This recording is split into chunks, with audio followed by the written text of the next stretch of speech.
Been a bit of a struggle since, but really his turnaround start about the time last year. It was in late July, and he's been a different kind of pitcher. He's been the kind of pitcher the Giants had expected when they signed him back in 07. So 2 lefties, and the Brewers need an early wake-up call with the bats. Runs have been hard to come by. Just 4 runs in this series. Can they salvage one here? Stay with us. Baseball coming up next.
And give it all you got. Who knows? I mean, you never know. Like we might lose 15-1 again tomorrow, but we're not going to go out there defeated before we go out there. So, like I said, it's kind of a test of your manhood, how you're going to come back and get after it tomorrow. And we're going to leave it all out there. No matter what the result is, we're going to leave it all out there. This doesn't happen very often. So I mean, we'll come out tomorrow and act like nothing ever happened, try to get back on track. And obviously getting your butt beat isn't what you want to do, but we're a strong bunch. We'll come back tomorrow and fight and hopefully get a better outcome.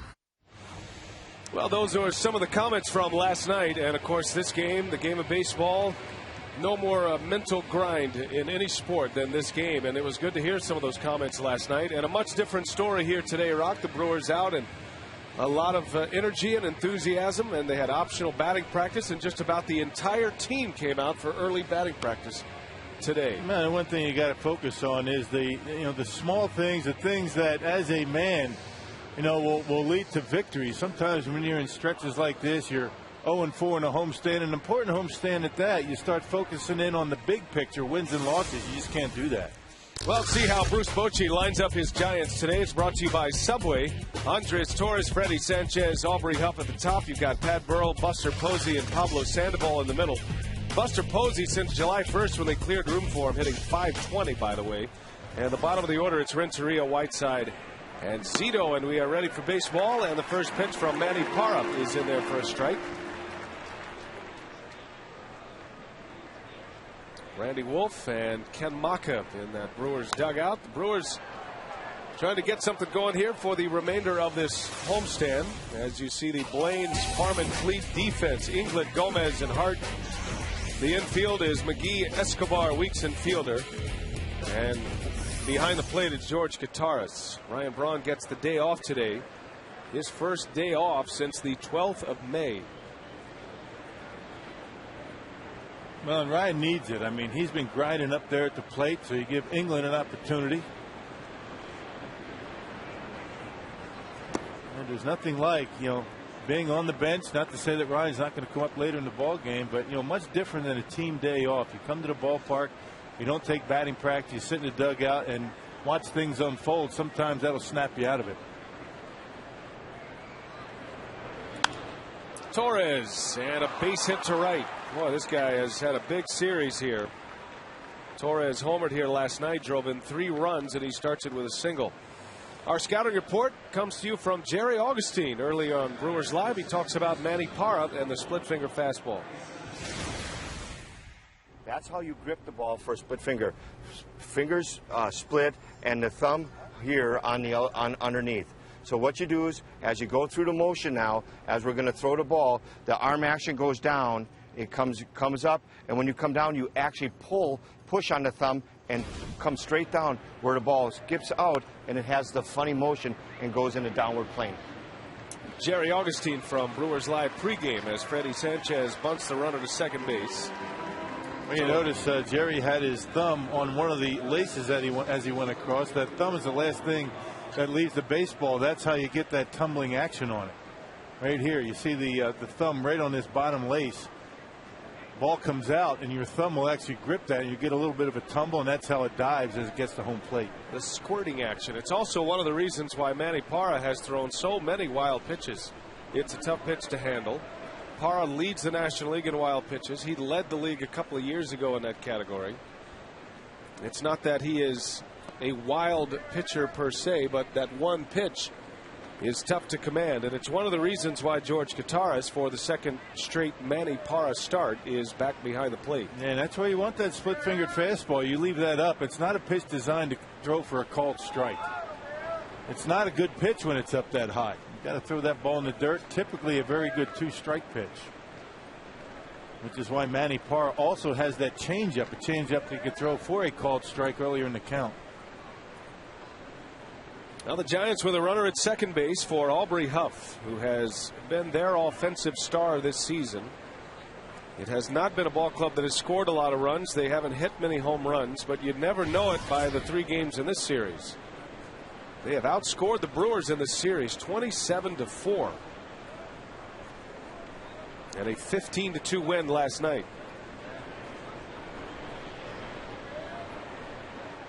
And once again, the defense was put in the spotlight again.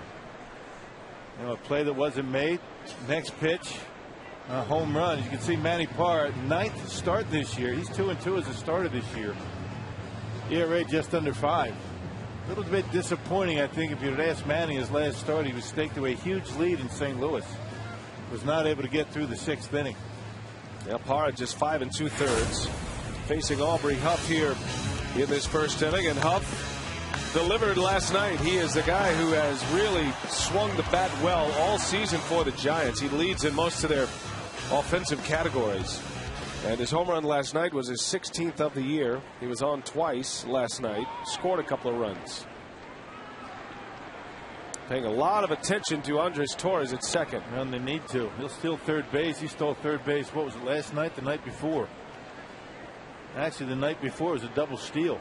This guy will run. He's got 17 stolen bases. Giants don't do a lot of running as a team, but Torres certainly does.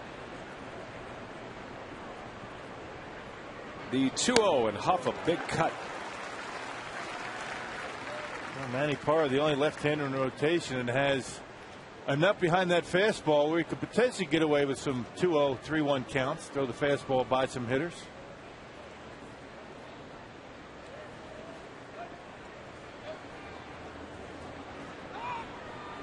And again, they check on Torres at second base. Well, there's always that fine line of paying too much attention to the base runner, not enough attention to the hitter. Torres is already making his presence known at second base. Escobar doing all he can to keep him close. And Huff fouls it away. 2-2 the count on Aubrey Huff. Well, Manny Parra doesn't have to spend too much time worrying about him over at second base. All he has to do is give him one look. Escobar's job is to make Torres aware that he's back there. He doesn't know if Manny's going to spin around. So you give him one look, concentrate on the catcher's mitt, and then go to home plate. Escobar doing a nice job keeping him close.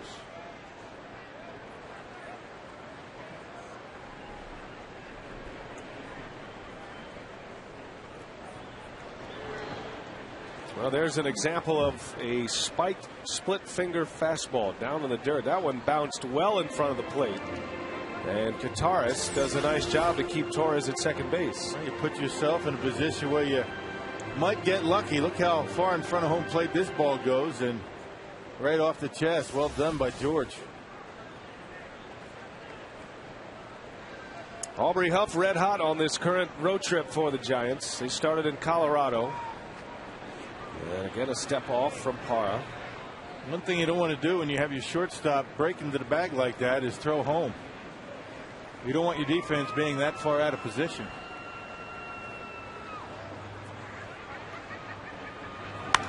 And that one is ripped into center field, but right there is Gomez.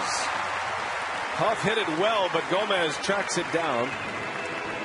Second out of the inning. That's the only way you get that guy out. Hope he hits it right at somebody. And Gomez was shaded just a bit over toward left field. Yeah, wait a minute here. We have a ruling on the field. And I'm not sure exactly, unless there was a balk called early. Aubrey Huff is back in the batter's box. Now, I didn't see anything called right away, but obviously a call has been made, and Torres ends up at third base. I assume it's a balk, perhaps. Well, it's got to be a balk, and once the balk is called, it's no pitch. Let's see the home plate umpire. Let's see if it's him that's going to call the balk. Does he move? I don't see anything there. It's not catcher's interference. I have no idea what that was. So the infield is in, and Huff is back at the plate, and a base hit to right. So a run scores. And much like yesterday when Huff hit a pop-up that was not played, he hit a home run on the next pitch. He delivers with an RBI single. And the Giants have the early lead once again. Boy, that is how it has gone for the Brewers. Man, oh man. Well, did Manny Parra stop? Did he pause just for a split second before making that pitch that ultimately got Huff to line out? Not sure, but it had to be a balk that was called this time right after the balk is called. A base hit by Huff, almost deja vu in yesterday's game. So the Giants on the board. Well, they have taken advantage of every mistake the Brewers have made. Well, it had to be a balk called because it was a balk, but it had to be that he didn't stop.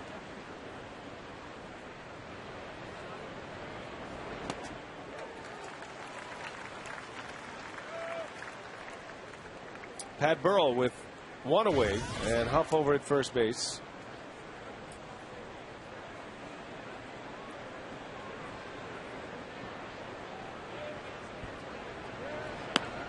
Yeah, Parra with a fastball and missed. Well, you can understand the frustration for the Brewers. They have not played well. They have not hit with runners in scoring position.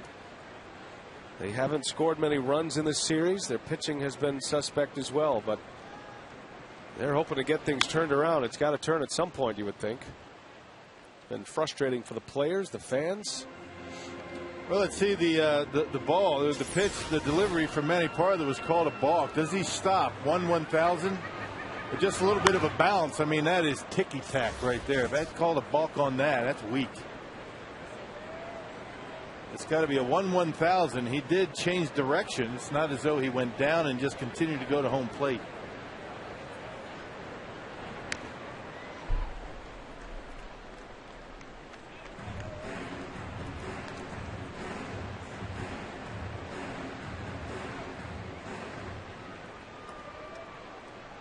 Now Parra in a 1-2 count on Pat Burrell. Brewers looking for a ground ball here to turn a double play and get out of this inning. Giants have scored first once again. It's 1-0. And Burrell pops it up. Fielder looking into the sun. And he's got it for the second out.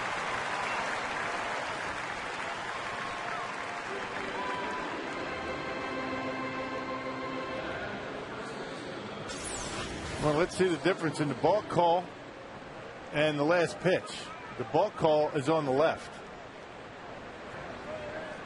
Well, he did stop quite a bit on the one on the right. A much different delivery.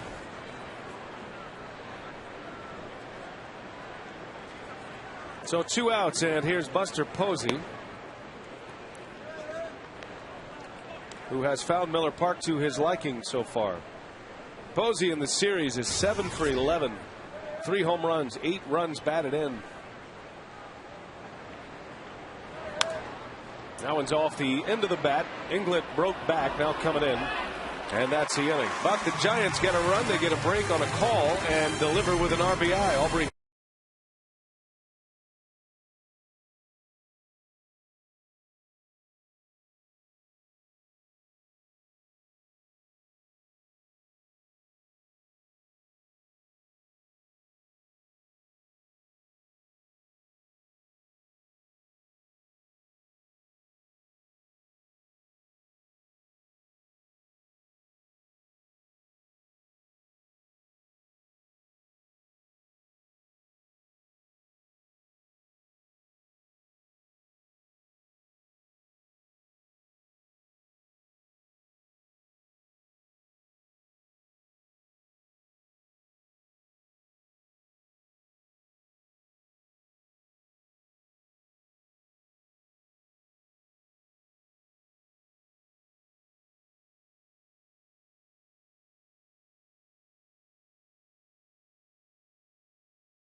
One to nothing on an RBI single by Aubrey Huff. And it's Barry Zito on the mound today for San Francisco and Ken Macha's Subway lineup. Ricky Weeks, Alcides Escobar, and Prince Fielder at the top. No Braun, so Hart is in the cleanup spot today. Good numbers against Barry Zito in his career. McGee follows Hart, then Torres, and the bottom 3 it's Gomez, Joe Inglet, and Manny Parra rounding it out. Well, Barry Zito having a much better year for the Giants than he's had his first 3 seasons. Has yet to put together a winning season for the Giants. 18 start. He does have 1 complete game. 2 out of his last 3 starts, he's been roughed up quite a bit. That's Zito coming off a no decision against the Rockies his last time out. He went 5 1/3 innings, but gave up 6 earned runs in that game. That was last Saturday.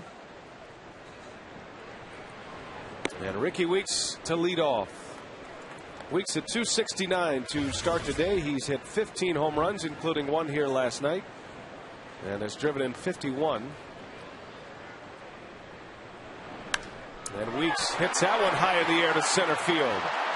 Torres with room in the shadows makes the call and the catch. And 1 gone. Our scouting report comes from Dale Swaim on left-hander Barry Zito. Zito obviously struggled there for a couple of years, but obviously he's got it back now and throwing all his pitches for strikes and doing a good job for the Giants. Another guy with the 4 pitches, the big slow curveball, slider, and a changeup. Not a lot of velocity, but his command is back, and he's able to get that curveball over when he wants it, and he's predominantly fastball slider to left-hand hitters. Yeah, big guy out there. He's 6'2", 200 pounds, but very rarely gets to 87 or 88 miles an hour. Dale pointed out the curveball as Zito faces Escobar here. The curveball has really been his turnaround pitch. It sets up everything else he does. Zito has a big sweeping curveball, and it's almost used as a change of pace pitch. Well, he's got that too. He's got a change up, but that he'll throw high fastballs and the big curveball. Same angle for the eyes.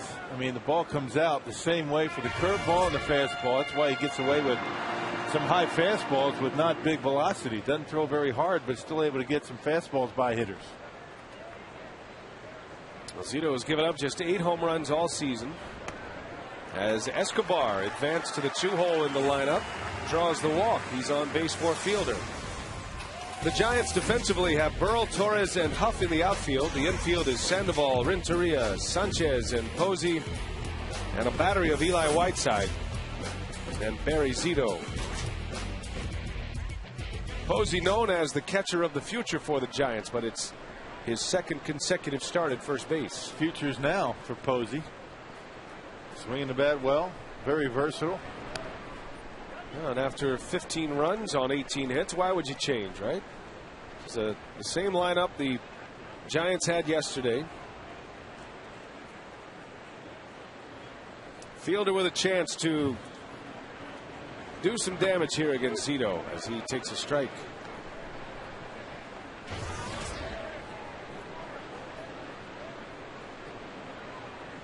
Fielder batting .263. 18 home runs to start the day. He's driven in 36. Prince has been on base a good bit in this series. He was on twice yesterday, had a double and a walk, and reached base twice back on Tuesday as well with 2 walks. But in the opener on Monday night, Fielder was on base 4 times, had an infield hit and 3 walks. You get the idea. The Giants not exactly being aggressive with Prince Fielder at the plate. And Prince back in the number 3 spot. I mean, for how many years did Prince not have to look at that lineup card? Yep, I'm in there. I'm hitting 4th. Bounce between 3rd and 4th in that batting order just about all season. Fielder hit 4th last year every game of the season, and he played in every game, all 162. Braun gets the day off. Corey Hart put in that cleanup spot.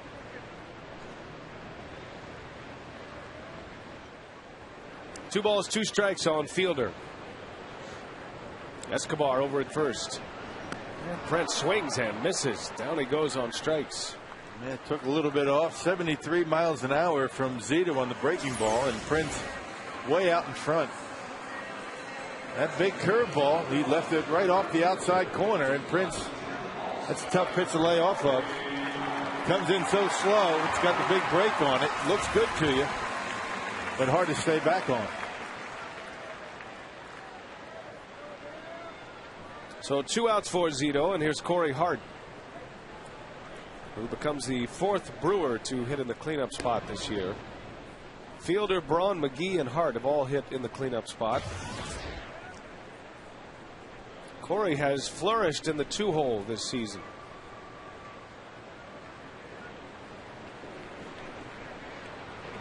It's a little more of a traditional lineup here today with the speed in the 2-hole and a contact hitter in Escobar, and then the power hitting 3rd, 4th, and 5th. Hart with 19 home runs to start the day. He's driven in 61. He's the club leader in both categories. Including Manny Parr, the Brewers have 4 left-handers in their starting lineup, and 2 of them at the bottom of the order, not including Manny. So it's going to be interesting to see how the left-handers for the Brewers handle Barry Zito today. Ronnie out, Lucroy out.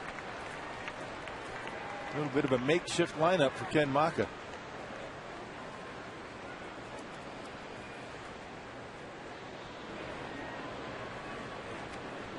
Three balls, no strikes on Hart. And he takes ball 4. So on 4 straight, Corey Hart draws the walk. And it's 2 on now for Casey McGee. A couple of walks in this inning by Zito. Well, you look at the splits for Barry Zito, pretty much the same, lefties and righties. Lefties hitting him at a 240 clip. Right-handers at a 245 clip. So he's been pretty effective against both. 244 opponent batting average overall for Barry Zito this year. He's throwing the ball much better. And off to a great start, his first 8 starts of the season. Now, Zito won 6 games in the first 2 months of the season. He finished the month of May with a record of 6-2. Comes into play here today with a 7-4 record. Took a couple of losses to Toronto and Houston in June. As McGee sends one deep to left field. Burrell is back, and he's got it for the out. A lot of baseball showing in that glove, but Burrell secures it, and the Brewers strand 2.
And reassess.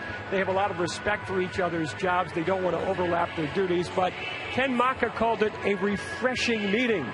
Rock, were you involved in a lot of refreshing meetings as a player? Oh, yeah, but a lot of fur flew from time to time. You know, those player-only meetings were the best ones. You know, you could say what you want. You know, there's no coaching staff, no front office, manager not in there, and you can really air some dirty linen. But you never know. There might be some microphones well placed in that clubhouse, so you had to be careful. But sometimes those do pretty good. But, you know, there was a manager that I respected quite a bit, and this is an old baseball adage. Only bad teams have a lot of meetings. They don't do much. They really don't. I think everybody understands where they're at and what they need to do, and can't really pin one specific area of concern. It's just it kind of snowballs here for the Milwaukee Brewers here. They had a 6-3 homestand. They were riding high when they brought the Astros into town. Astros took the series from the Brewers. They went and split with St. Louis and have struggled here against the Giants. I've also had some managers that were considered to be spread flippers. You know, the food on the table. Can't do that here at Miller Park. They got a nice kitchen.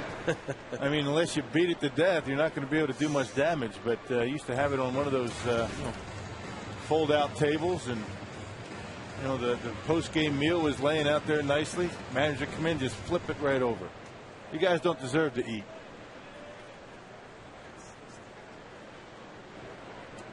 Ball and 2 strikes on Sandoval, and he swings and misses. Torres had to block it, and he secures the strikeout at first. So Sandoval continues to struggle at the plate. And the first out for Manny Parra, that's his first strikeout. He just looks like a different hitter this year, much more defensive and not taking the same kind of swings. This is where you want the split-fingered fastball. You want it down, you got to block it. You know it's going to be in the dirt when you call it. Really no excuse not to stay in front of it. And George able to do just that.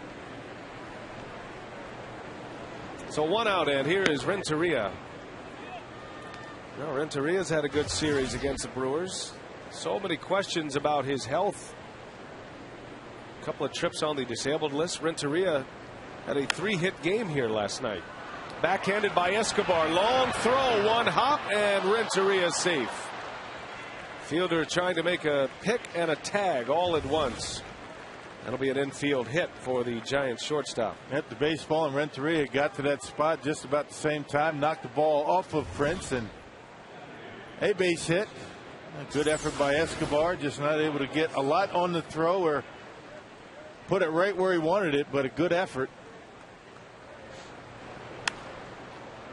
Right about now, he's thinking about the throw. What am I going to do? Am I going to be able to plant? Remembering that Renteria is running down the line, has a little bit more time than you would have earlier in Renteria's career. Early on, you wouldn't even have thrown that baseball. That brings up Eli Whiteside. Escobar with a couple of days off from the starting lineup. He's back in there at short today. And he has spent a great deal of time the last 2 days with Willie Randolph. Not just on the field and early work with ground balls and what have you, but situational talk as well. Little flare, and that's going to fall for a base hit. Well, the Giants are coming up roses on just about every front in this series. Yep, 4 hits already, 2 of them infield hits, both in this inning. Nothing hit all that hard. Talk about getting the bat knocked out of your hand, and he's able to, dump it out of the reach of Ricky. Ricky in double play depth. He had a long way to go. Just not able to get there. A good effort by Weeks. First and second for the Giants. Here's Zito now. We'll see if he's up there to bunt. Fielder and McGee coming in on the corners. And Zito gets a good bunt down. McGee's only play is first. Out number 2. Sacrifice for Zito. Hey, with MLB.TV Premium, you can enjoy HD quality home and away coverage, multi-game view, and the ability to pause and rewind live games. Visit Brewers.com to order and to get details. MLB.TV, baseball everywhere. Giants pitchers have handled the bat pretty well. I mean, not just the base hits, but they dropped down that sacrifice bunt very well. Yep, for Zito, that's his 8th sacrifice bunt. Up there among league leaders. He's 4th in the National League in bunts. You like a pitching staff that will execute, get runners over, and it means RBIs for the top of the order. Parra facing Andres Torres for the second time. He singled in the first and then scored a run.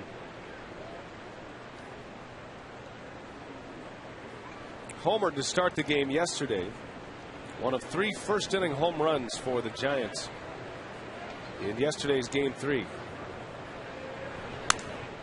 No broken bat. Escobar ranges over, and the side is retired. So Parra gives up a couple of hits, but a scoreless second.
Go head-to-head for one spectacular night in the summer's biggest event as Fox brings you every thrilling moment of the 2010 Major League Baseball All-Star Game. Coverage begins Tuesday, July 13th, live from Anaheim at 7 o'clock only on Fox. Looking forward to the All-Star Game and the All-Star break coming up next week. Corey Hart will be in the Home Run Derby. There's still time to have your voice heard for the All-Star Game and the final vote in the American League and National League. Voting ends today, by the way. Joey Votto and Kevin Youkilis were the leaders at last check as George Torres starts this second inning with a base hit for the Brewers.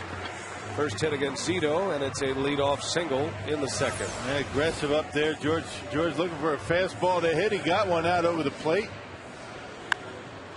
First hit for Milwaukee.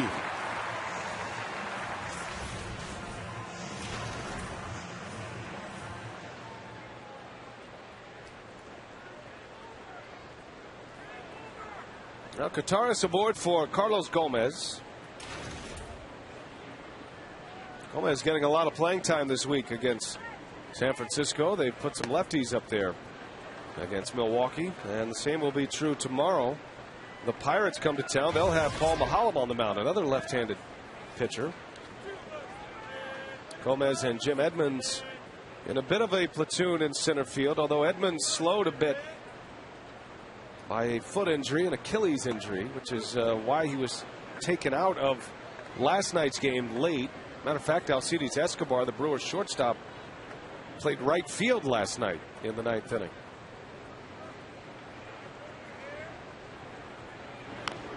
There's that slow curveball, and Gomez fouls it off. Yeah, that's the danger that's the risk you take when you're playing Edmonds a little bit too much. Of course, Ken Maka has been very careful as to, give him some time off. Talking about Edmonds, just, getting up there in age, not able to get out there every day. Little nagging injuries slow him down.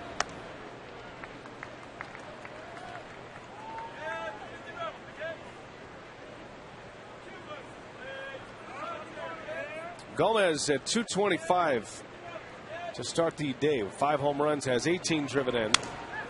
And he saws one off. That's going to fall for a base hit. So Carlos Gomez singles to right. Back-to-back hits. And the Brewers find a tweener that falls. Yep, here. they get one back. Eli Whiteside got the bat knocked out of his hand. Gomez the same, but both of them end up as base hits. Doesn't matter how you hit them. It's a game of how many, not how. That ball took a right turn when it hit the grass. It had so much spin on it. So 2 on to start the second. And here's Joe Inglet. He gets the start in left field today. Inglet's had a great year with the bat. He has been the top pinch hitter in all of baseball. He leads the major leagues in pinch hits, as a matter of fact, with 12. But a chance as a starter here this afternoon. 12 of his 21 hits have come off the bench. Inglet with a .406 on base percentage.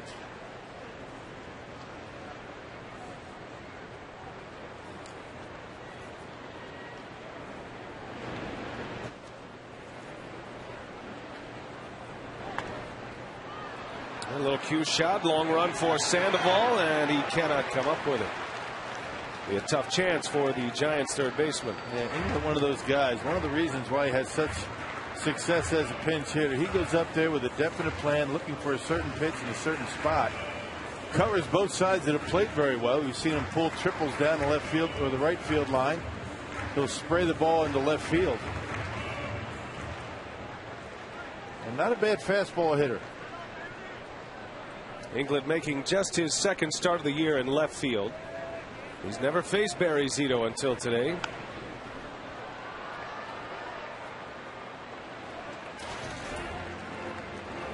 Had a pretty good pitch to hit right there. A little bit upset with himself. Zito hung a breaking ball up in his eyes. I remember all the talk this spring about Joe Inglet, and if he was going to make the ball club, he was going to have to prove he could play shortstop. You know he can play second. That's his natural position. He played third a little bit this spring, and he proved that he was capable in the corner outfield spots as well, left and right.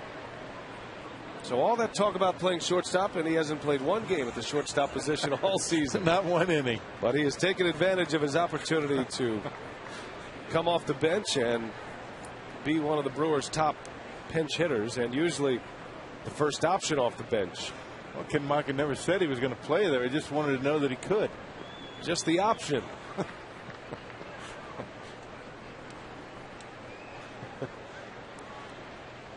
2-2 pitch, and England takes a ball. That's a good eye. Yep. For a guy that doesn't play much, only 62 at bats, take that pitch for 2 strikes. Got to have a lot of confidence. Not by much, just a little bit low, but it looked good coming in. Well, now 3-2 and 2 on. And England takes one high and tight. The bases are loaded here in the second inning. And it's the bottom of the order doing the damage. Got that on the count early, but able to work the walk. Took a couple of close pitches and ended up walking on a high fastball. Third walk already by Barry Zito. Brewers stranded 2 in the first inning. Now the bases loaded with nobody out, and Manny Parra stepping in. Zito gave up a grand slam here a couple of years ago at Miller Park. It was a first inning grand slam of Bill Hall. Parra takes a strike.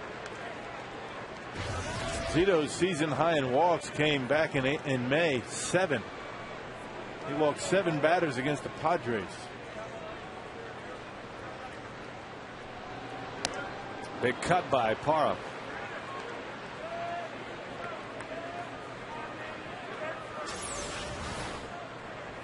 Up the high fastball, we've been talking about that being a big pitch for Zito. Even at 85, 86 miles an hour. Now Parra is a good hitter for a pitcher. He's 5 for 18 this year. Has some power in his bat as well. And he leads a pitching staff that leads the National League in batting for a pitching staff. Anything but a ground ball double play here. Parra takes one upstairs. 1-2 the count on Manny. If you want to get really greedy and you're thinking about a home run, Parra has never homered in the majors.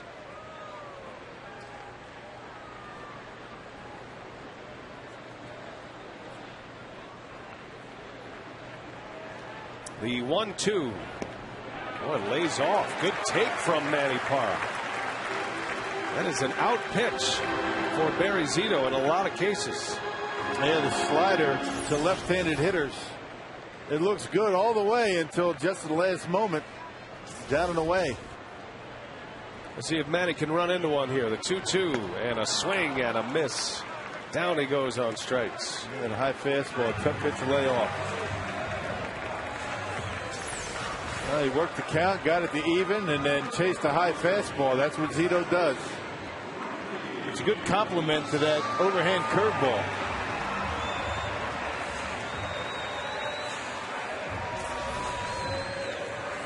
So Zito strikes out Parra. And back to the top of the order now, Ricky Weeks. Never had a grand slam in his career, but he's been a pretty good hitter with the bases loaded. And especially this season with the bases loaded, he's been even better. Has 5 hits and 13 at-bats. Now Weeks last night went deep in the 3rd inning. It was the first Brewer run.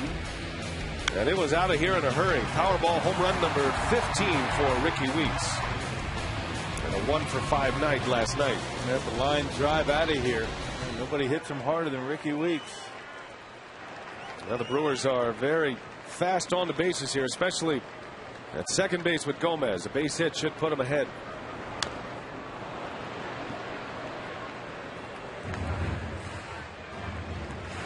Torres started the inning with a hit. Gomez a single into right center, and then a walk to England.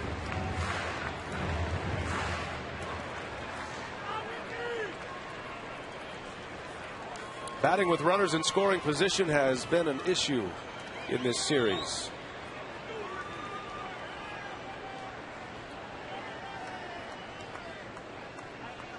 Weeks hoping to turn that around here. The 0-2 and a swing and a miss. Down he goes on strikes for the second out of the inning. Yeah, he threw that one a little bit harder. Had some good downward break on it. Went straight down. Not a whole lot of side to side movement on it. Check that one out. Perfectly located down in the strike zone, and on 3 pitches, all 3 of them breaking balls. Ricky Weeks a strikeout victim. The Brewers are now 1 for 28 in the series. Just 1 hit in 28 at-bats with runners in scoring position. Here's Escobar now trying to do it with 2 outs. On the ground to short, Renteria makes the play, and the struggles continue.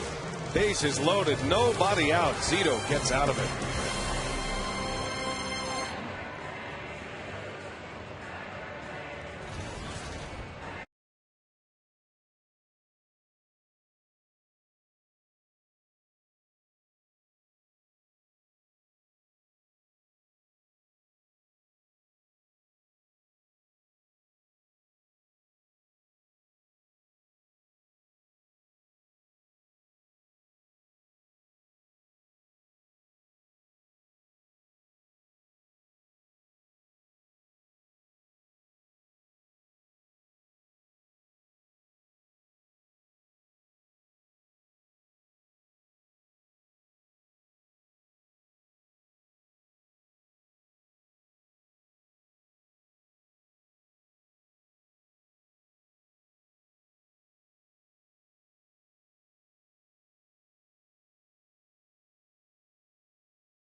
Wisconsin, your ticket to more.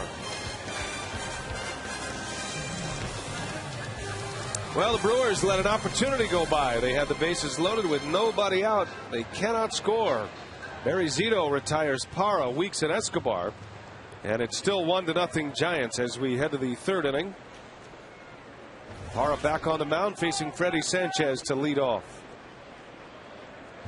It's a warm afternoon here in Milwaukee, although our on-site weatherman, our meteorologist Bruce Fremming, says it's going to cool by 10 degrees in 10 minutes. We'll have to hold him to that. All good umpires are good weathermen, right? Well, our wardrobe consultant says the weather's going to break, the humidity is going to be down, and we'll be back in coats and ties tomorrow.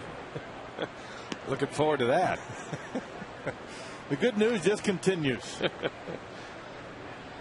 A lot of kids here at the ballpark today. Good to see some of the little leaguers. Ryan Braun was busy out in the parking lot earlier today. There they are, 1,300 of them up there on the terrace level. Can't beat fun at the old ballpark, you know what I mean? Base hit to right, Sanchez with a single.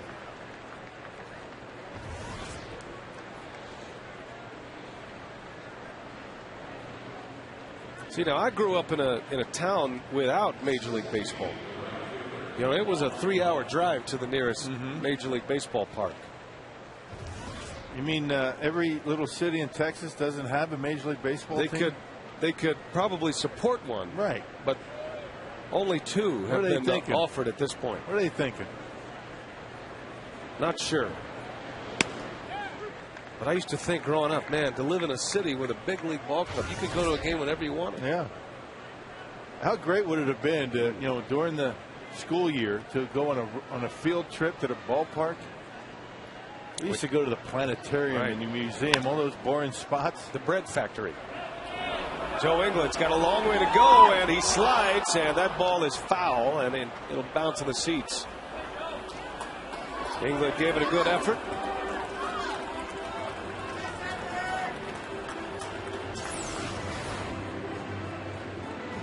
Well, Joe Inglett was shaded a little bit over toward the gap. Had a long way to go, but almost got there. Every time I see a left fielder slide in that area, I think of Matt Diaz of the Braves. Yeah, breaking his leg. Yep. It's a dangerous spot over there. Well, Aubrey Huff, every time the Brewers have given him a break, he's cashed in. 0-2. And Huff hits that one high in the air to right. Corey Hart is back at the wall, and this guy does it again. Aubrey Huff with a 2-run homer. Yeah, they got to move this guy around a little bit. He's feeling too comfortable in that batter's box. It is amazing. He's just hanging right in there and getting some very good swings at the Brewers. It's amazing they continue to throw him strikes. But another home run for Aubrey Huff. Well, a pop up in foul territory that wasn't caught a couple of nights ago, or actually last night, ends up hitting a home run. Today, a balk called by an umpire gives him an extra swing, gets a base hit. And how about that? A one-handed swing, and Huff able to knock one out of here. Just amazing bat control. He's able to put the barrel of the bat on the baseball, even with an awkward swing, and he hits it out on an 0-2 pitch. 3-0 Giants. And it wasn't a bad pitch at that. I mean, it's hard to believe that a home run can be hit on a pitch that wasn't that bad, but that pitch was about 6-7 inches off the inside corner. Yeah, Burrell strikes out. First out of the inning. Look at the point of contact. Look at his arm position. There's the strike zone right there. That's the inside corner. I mean, you kidding me? It was supposed to be away. You could see Torres. His glove was right here to start, but he had to reach back over the plate. And a mistake by Manny ends up being a home run.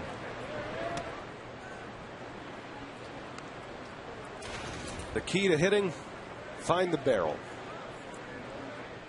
You talk about setup, position, off balance, on balance. If you can put the barrel of the bat on the baseball, you can do some damage.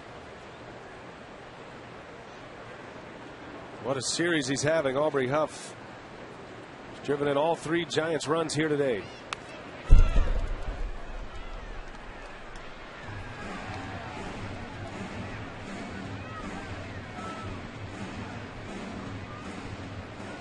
Well, Buster Posey flew out in the first inning. He has 7 hits in this series. He's now 7 for 12. And Parra has fallen behind him. 3 balls and a strike. Yeah, this offense looks like the 27 Yankees in this series. They came limping into Miller Park, not scoring any runs. And look what they've been able to do. My goodness. I think Bruce Bochy's stunned the way his team's scoring runs right now. Where's this been all year? They have scored 30 runs already in this series. Posey reaches on a walk. Somebody somewhere is going to have to step up for the Brewers, get control a little bit. Usually starts from the mound. Brewers have fallen into some big holes here lately. A 4-run first inning yesterday. As Sandoval, a little flare, shallow center field. Escobar can't make the play. That'll go as a base hit.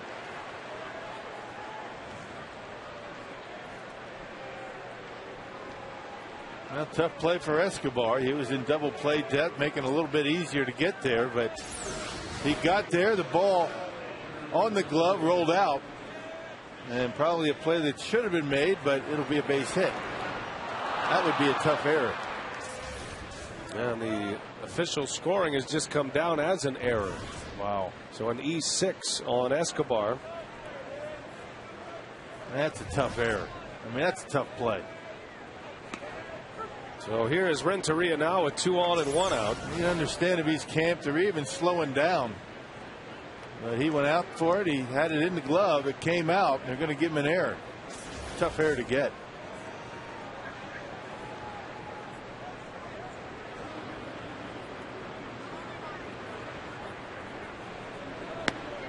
A strike on Renteria. 0-2 the count.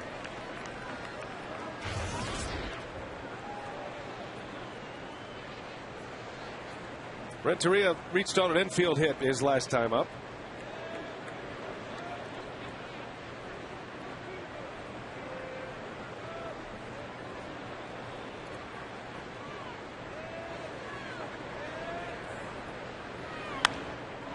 Slices one foul and out of play.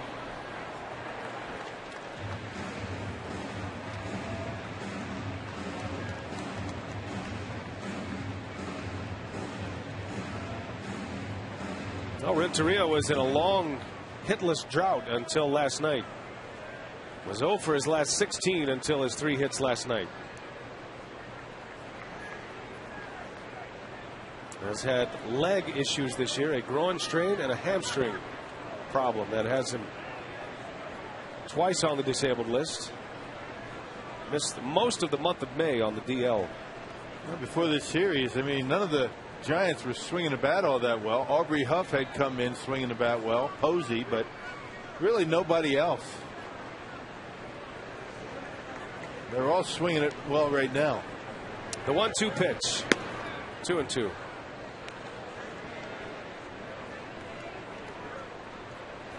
Renteria hitting lefties well this season, a .375 batting average against left-handed starters.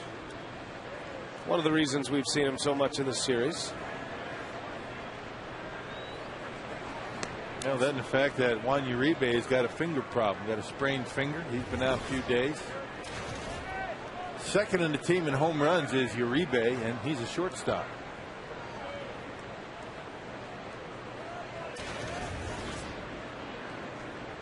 Here comes a bride. Double barreled. Ready for a good day at the ballpark. That's great.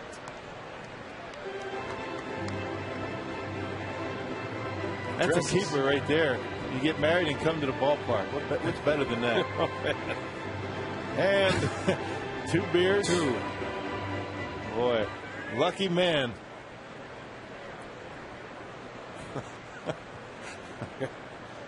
Tress is probably on a good call today, though. Runners go, swing and a miss, throw to third, and it's an out. No slide over there at third base by Posey. So it works as a double play, a strike him out, throw him out, double play. Brewers need to get it going.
Jams. Yep, curveball, high fastball. That's what he's been doing this year.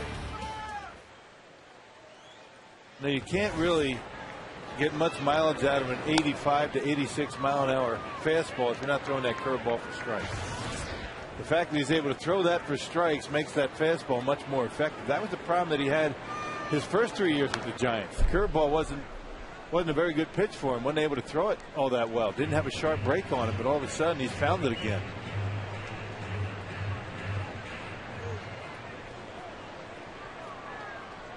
Fielder struck out his last time up against Zito, and the 1-1 pitch down and away. Prince and Zito were in the spotlight this spring after Zito drilled him. A little retribution for the exploding grenade home run, the choreographed home run at home plate last year against the Giants. By the way, Rock, the Pablo Sandoval batted ball has been changed from an error to a base hit. Does that surprise you? And Fielder is rung up. Down he goes on strikes. Well, you talk about Zito's curveball, and Brewers Live today, Jerry Augustine had a curveball instructional.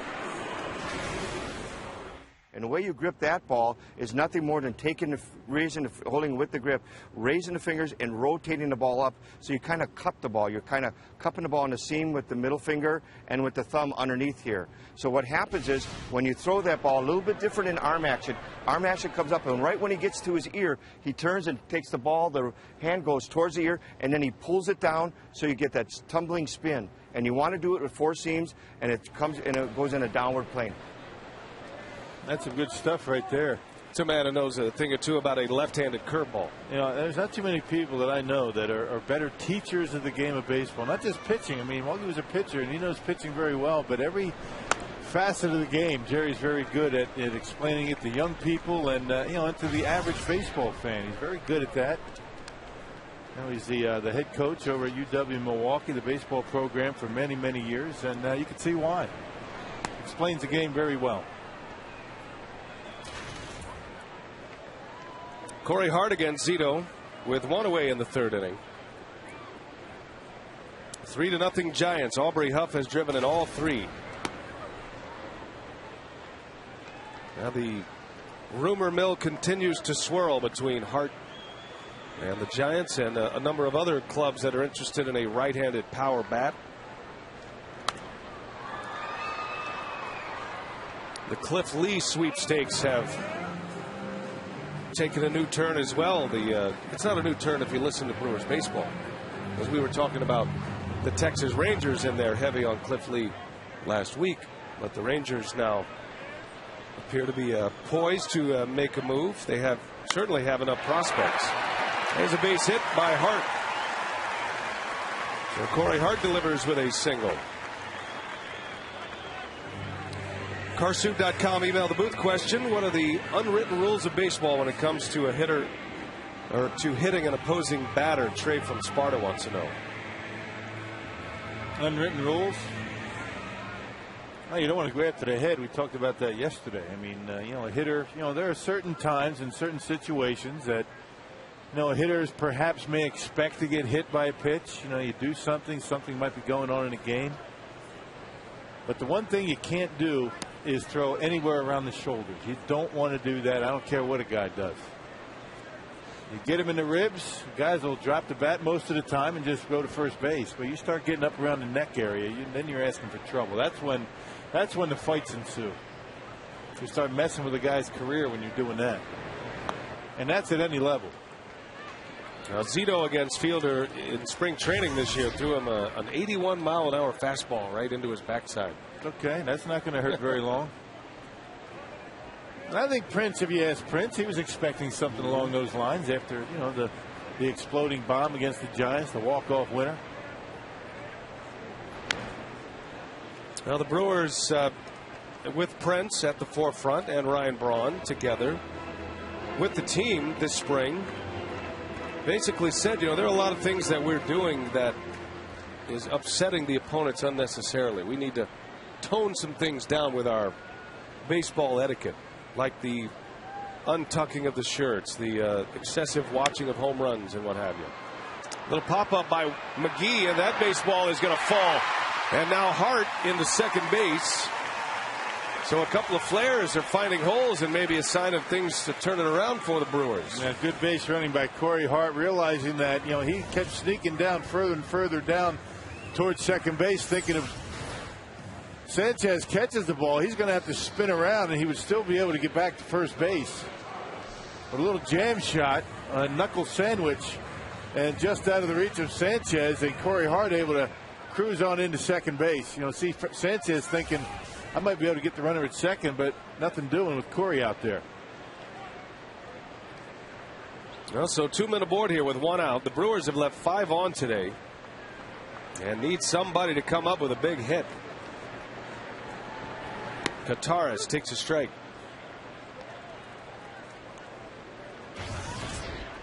Torres singled his last time up.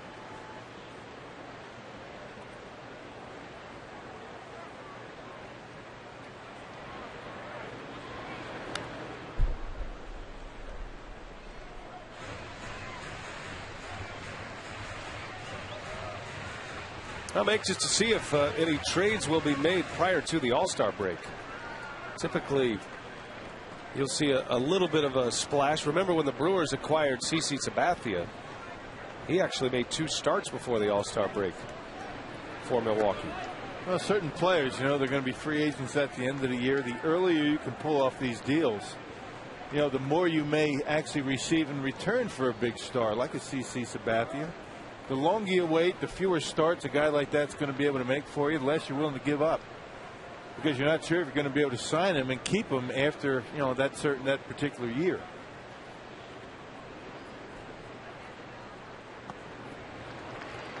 Now the Giants know they need a bat. They need a power bat in their lineup. They feel like they have enough pitching to make a run at it, and San Francisco opens the day today just 5 back of the San Diego Padres, so they are well within the race in the National League West. Torres strikes out, throw to first, and McGee is just back. The thing about the Giants is they're rich in pitching, but they're going to have to give some up in order to get a power bat. The question is, what do they give up, and how much pitching are they going to have to give up?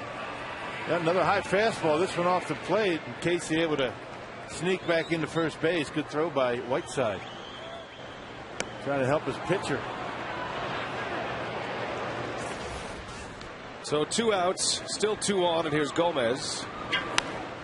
And that's lifted into shallow center field. Torres is there, and the Brewers have left 2 more. 7 runners left on base. Zito still with a shutout.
will be sold to fans throughout Miller Park for $2.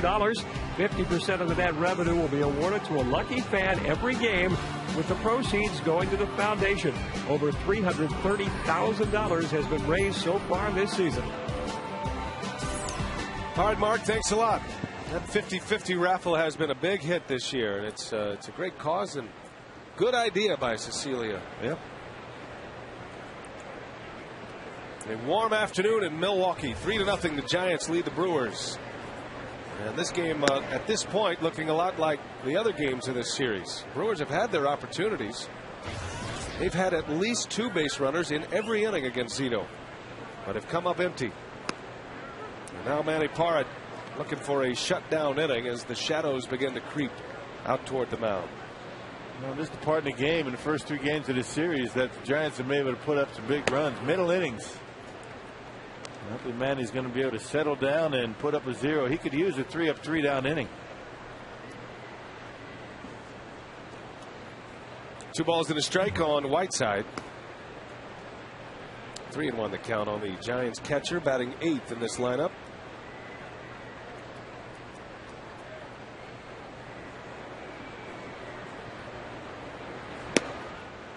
And he walks him. So Whiteside walks, and that'll give Zito a chance to get a bunt down. Hey, don't miss the Miller Lite Beer Pen every Friday night home game. Fans 21 and older get a Miller Lite Beer Pen ticket and a free Beer Pen T-shirt for only $20. For tickets, call 414-902-4000 or visit Brewers.com.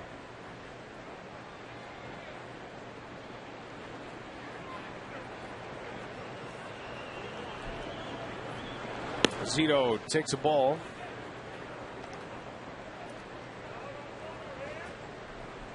How about a Friday night we go out to the beer pen and have some fun? I like that. That's a good idea. Go out there and mix it up with the fans out there. Get us a Beer Pen T-shirt. I'd even pay the $20. I'll even pay your $20 because I know the look on your face you just gave me. No, we don't. We're press. We don't pay. That $20 fee is going to be prohibitive. Looks like fun out there. It's a credo of the media. Parra charging. He'll make the play to first, and it pulls Weeks off the bag, and it's another error by the Brewers. You can feel this crowd ready to launch against this team right now. I mean, the Brewers are just coming up empty in a lot of areas, and this is a very similar play to what happened last night in the 4th inning with Tim Lincecum trying to drop down a sacrifice bunt. Chris Narveson not able to make a good throw over to first base. This time Manny Parra on as routine of a bunt play as you can possibly have, and Ricky Weeks not able to keep his foot on the bag, and an E1. Well, that is almost the identical play to last night when the Giants put 7 on the board. Now Torres drops a bunt down. Torres going to third, and there's an out at third base. That's a big play. George gets the out. I'm not quite sure why Torres is dropping down the bunt. I don't think it was a sacrifice. Maybe I'm missing something. This guy's been swinging the bat pretty well. Giants already up 3-0. Might have been a bunt for a base hit, maybe a little bit of both, but a nice play by Torres. Able to bounce out and just barely able to get Whiteside, the catcher, at third base. Close play. So first and second with 1 away, and now Parra with a chance to get out of this inning with a ground ball. I don't get that move. Swinging the bat like he is, and his team swinging the bats like they are. Already a couple of men in scoring position. You know, certainly with Torres up there, you're not thinking double play because he runs so well. He'll take it.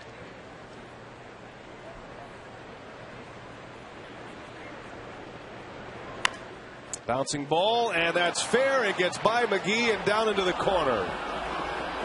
Zito will score. Right behind him is Torres, and he'll score. England's having trouble with it in left field, and the throw to third is late. And it's 5-0 Giants. Probably be another error that allows Sanchez to third base. Just unexplainable how poorly the Brewers have played defensively in this series. A little bit of a problem for Joe Winglet. Certainly not used to playing left field. The corners can give you some problems, but a relatively routine play for an outfielder, which Joe isn't. Kind of rattles around down there a little bit, plays the carom, and just drops it. That'll be a double, 2 RBIs, and an E7.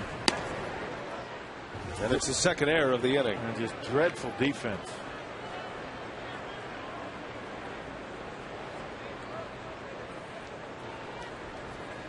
So 1 out, and here's Aubrey Huff, the man who's done most of the damage in this game. He's driven in the first 3 runs. Sanchez right down the line. Yeah, he's been going line to line all series. Right field line to left field line. Sanchez very happy to pull up for a double. England drops the baseball and he gets into third base. And the Brewers now forced to bring their infield in, already down 5-zip.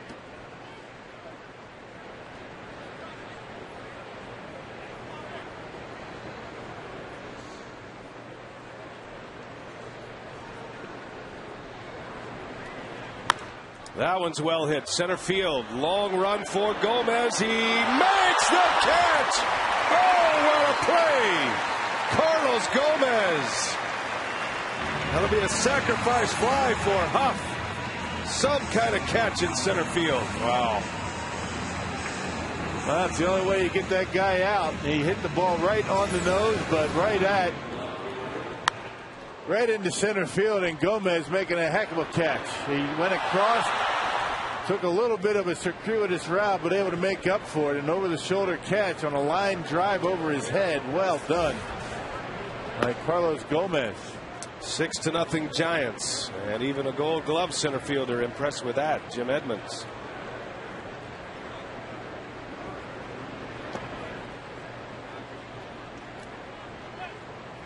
So 2 outs, and here's Burrell.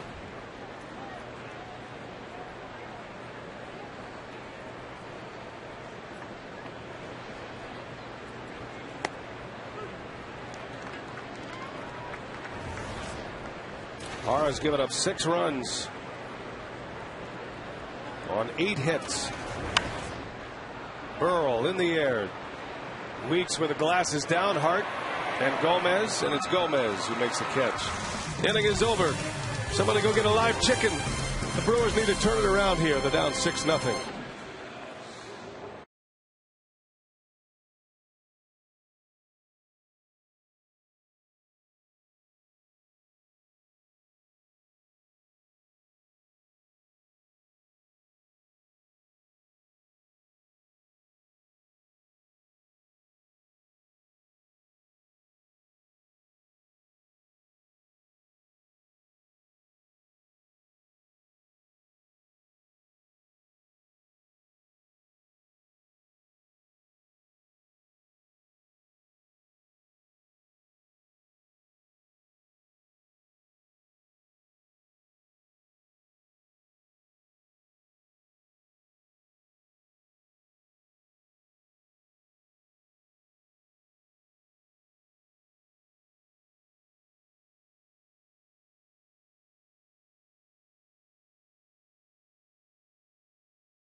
You know, the Giants right now with a 6-0 lead. Aubrey Huff continues his hot hitting. Second home run of the series gave the Giants a 3-0 lead. Barry Zito with 5 strikeouts, although he has walked 3. He's given up 4 base hits, hadn't allowed a run, and Freddie Sanchez with a 2 RBI double, able to get to third base.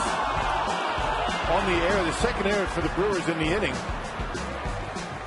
Sanchez would go on to score, making it 6-0 Giants. Yeah, 3 runs for the Giants. One of them was earned against Manny Parra. 6-0 on 8 hits for San Francisco. And we go to the bottom of the 4th.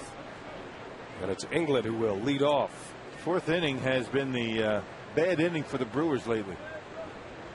The 4th inning last night, all the problems started. Yeah, 7 runs in the 4th inning last night.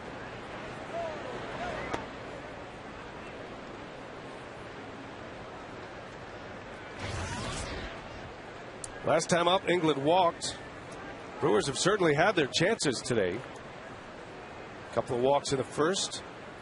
They had 2 hits and a walk in the second inning, stranded the bases loaded with nobody out. And then 2 on in the 3rd inning.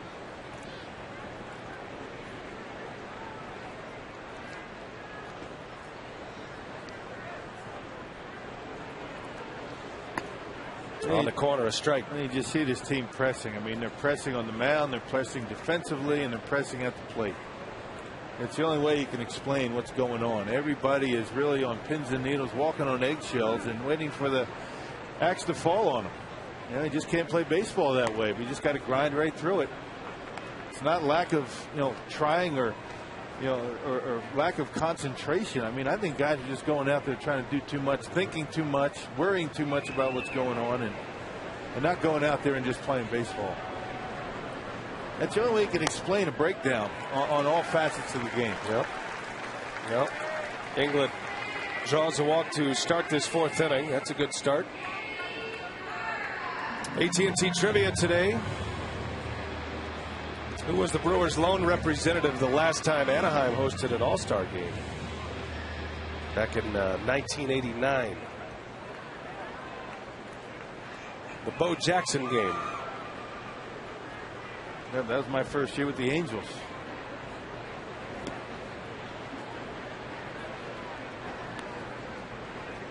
Didn't seem to be quite the hype that it is these days. I mean, it was a big event, but I tell you, the All-Star game in the city these days, it's almost a week-long event. Yeah, a lot of activities. That includes the Futures game.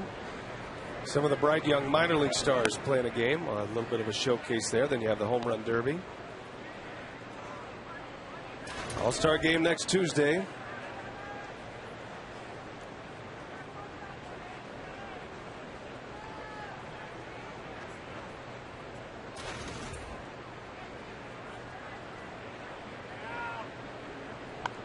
Parra bunts one in the air, and it's going to be caught by Posey. 1 out.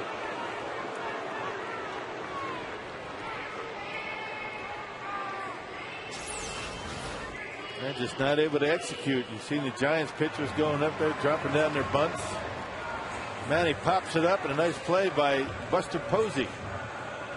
Able to redirect himself and make a nice catch in foul territory.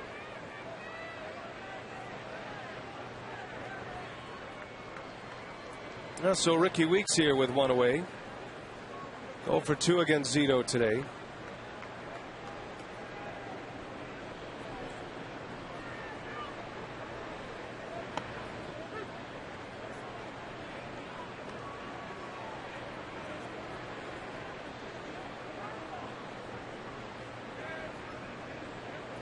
Our buddy Ken Rosenthal is busy today. He's tracking some trade rumors out there. Also, John Paul Morrissey of FoxSports.com.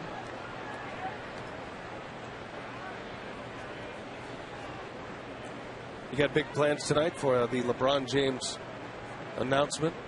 What announcement? I think LeBron's going to announce he wants to play baseball. Weeks into right field, a base hit. So a single to right for Ricky Weeks. Hey fans, Todd Coffey is currently in the lead to be the next We Energy's High Energy Player of the Year with 66% of the votes. Cast your vote today at Brewers.com/We Energies.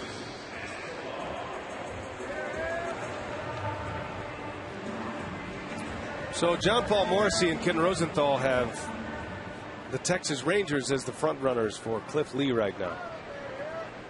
We know the Rangers and the Twins are in there heavily on Cliff Lee, who is the biggest piece to the free agent puzzle this offseason, this coming offseason. And right now, he's the biggest piece on the trade market. Which ultimately means it's going to be some team that nobody's going to expect. Kind of fly under the radar screen and swoop up Cliff Lee. Well, Jack Zduriencik has stated that he wants big league ready bats. And I spoke to Jack last week, and he said, I'm not compelled to make a deal just yet. Doesn't want to show his hand. Last thing a general manager is going to say, I can't wait to trade Cliff Lee. You're not going to get anything for him. Interesting thing about Cliff Lee as it concerns the American League. You know, the Rangers are loaded with prospects. They have big league ready bats available. They fit well. So do the Twins. So what did Jack actually tell you off the record? I can't tell you that. On the record, he's saying I'm not compelled to trade Cliff Lee. Off the record. Off the record, he asked me how I like working with Bill Schroeder every day. No. No, he. I know what he's keeping it close. I know what he told you. But yeah, I mean, general manager's not going to go out there and say to anybody, media or otherwise, that he needs to trade somebody because his value goes down considerably at that point. Kind of similar to the situation with J.J. Hardy last year. And everybody in baseball knew that the Brewers are going to have to make a decision. The decision was going to be on J.J. And because of that, perhaps you don't get as much as you would if you didn't need to trade J.J. Who knows? Now, Cliff Lee is headed to the All-Star game, and as of now, he's headed there as a Mariner. 8-3 at 2.34 ERA. He's coming off another complete game. But looking at this situation here with the Twins and the Rangers, if I'm the New York Yankees and a starting pitcher is not necessarily their top priority right now, they're pretty well loaded in their rotation, although anybody could use Cliff Lee. Sometimes the best offense is good defense for the Yankees. Escobar to center field, and it's caught, and it's got a chance to be a double play. Weeks hit the baseball, and it bounces off the dugout. Everybody's safe. I'm not sure where Ricky Weeks was going. Did he think there were 2 outs already? I'm not sure. There's no way that he thought that was a base hit. He almost got doubled off. Had he not gone into Posey hard, that would have been a double play. Talking about making matters worse, right? With Prince Fielder coming up. I mean, you could understand if he thought that ball was going to drop. I think he thought there was 2 outs. He comes in hard saying, you're not doubling me up.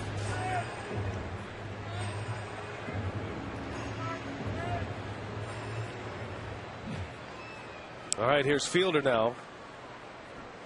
2 on and 2 out.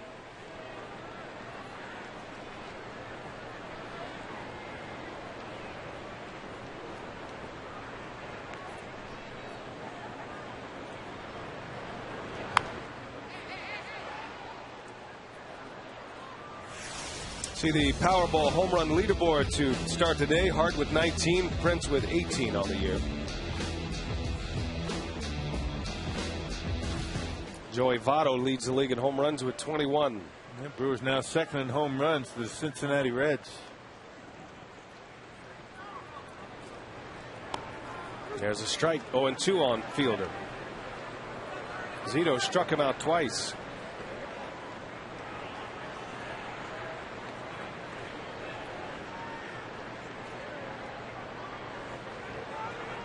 Bernie's ready. So's Jesse. Bouncing ball, that's going to get through. A base hit. Joe Inglet will score as Prince Fielder comes up with an RBI. No way, Prince. That's a good approach right there. Not trying to hit the home run. Taking what Zito was going to give him. He threw him something away. Nice, easy stroke. Shortened up a little bit and hit one into center field for a 2-out base hit and an RBI. So the Brewers skunk out of the box in the 4th inning. 6-1 Giants. Nice approach for Prince. Check out the swing, not trying to hit the home run. Right back through the middle. And the Brewers on the board.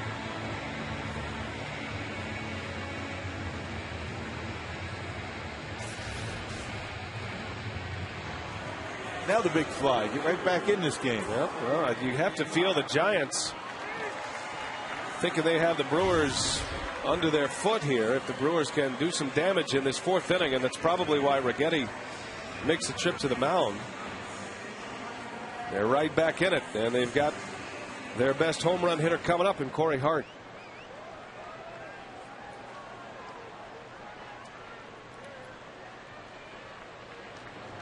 Two outs, 2 on. Hart with a walk and a single so far against Zito.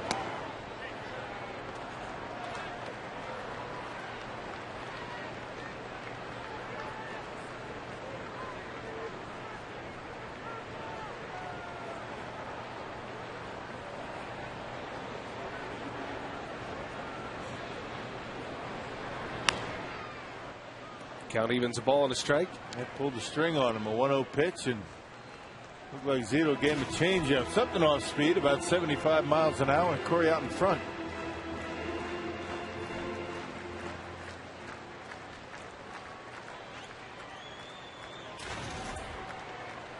Well, this crowd is anxious to cheer for something here. There's a breaking ball strike, that big curveball from Zito.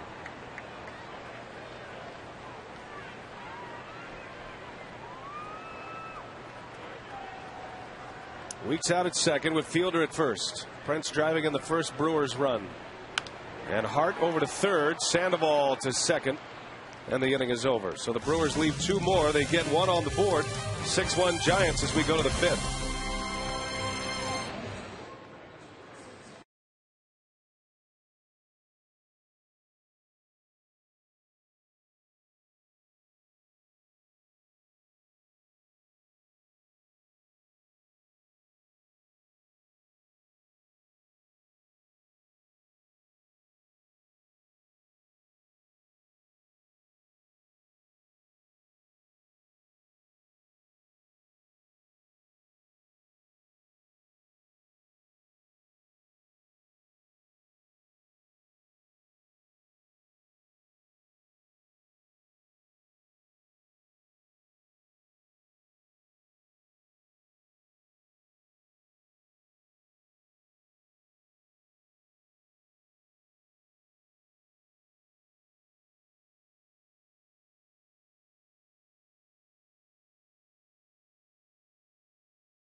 One of 3 home runs he has hit in this series. And then on Tuesday, Posey was drilled in the knee by Randy Wolf.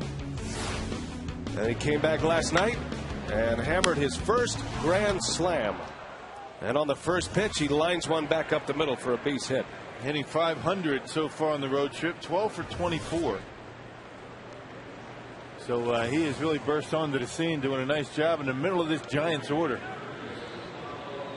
Now has 8 hits in this series. Looks like he's about 18 years old, doesn't he? Baby face, but swings it like a man, doesn't he? And look what he's doing in this series, 8 for 13. Wow. Drove in 6 runs yesterday.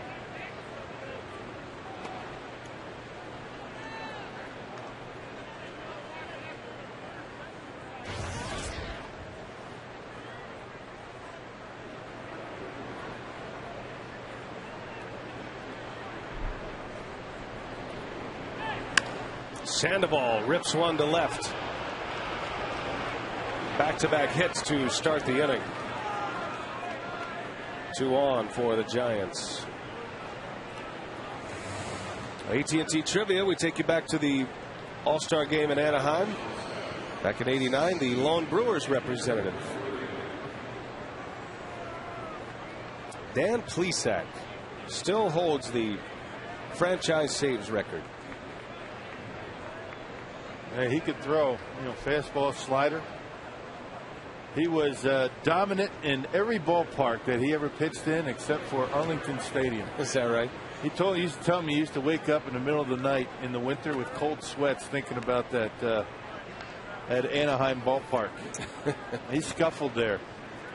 Guys like Pete Incaviglia and Ruben Sierra. Remember those names? Julio Franco. Yeah. Plesac, one of the funniest guys in baseball. He's doing a great job on MLB Network. Yes, he is. Always enjoy watching Dan.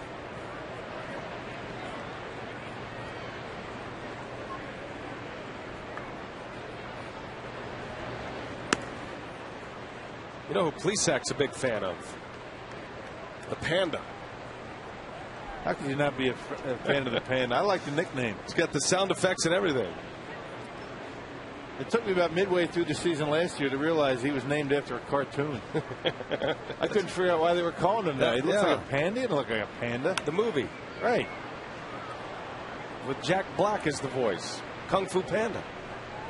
Weeks makes the catch on the infield fly rule. Hey, FoxSportsWisconsin.com is your home for all the exclusive news and information on your Milwaukee Brewers. Log on for daily updates, exclusive blogs, complete schedules, and more. FoxSportsWisconsin.com. Local teams, local sports, local connection dedicated to the hometown fan. Saw Bob Brainerd earlier today. He's doing his homework, getting ready for his next post on FoxSportsWisconsin.com. He was in here today and, thinking, listening to what we were talking about off the record. Off the record. I warned him. Better not hear about this tomorrow. What goes on in the booth stays in the booth. Of course, Brainerd's never listened to a word I've said. Look at him. He's writing it right now. Earlier today, Bill Schroeder, Brewers TV analyst, said, I think mostly Bob was here to crush the spread. He always does come in right around the time the food arrives. And you know what? That computer's not even on right now.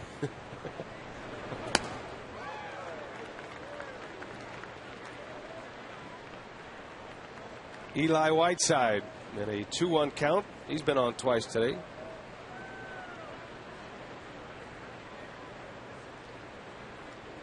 This is the time of the year when you start to hear a lot of stories and read a lot of reports that say, sources say the Texas Rangers are in the lead position, the pole position for Cliff Lee. Sources say. What do your sources say, Ron? Could be someone with absolutely no credibility, but it's a source.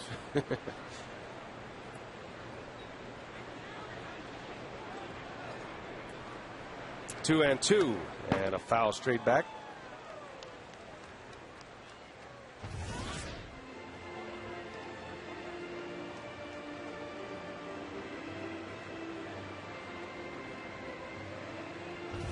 Players are pretty matter of fact about trade discussions this time of year. You can't worry about what you can't control. You hear it every year. Certain guys every single year you hear them involved in trade talks. Adam Dunn went through it every year, probably continues to go through it. Cincinnati Reds, now the Washington Nationals. Yeah, a lot of teams interested in the Nationals right now.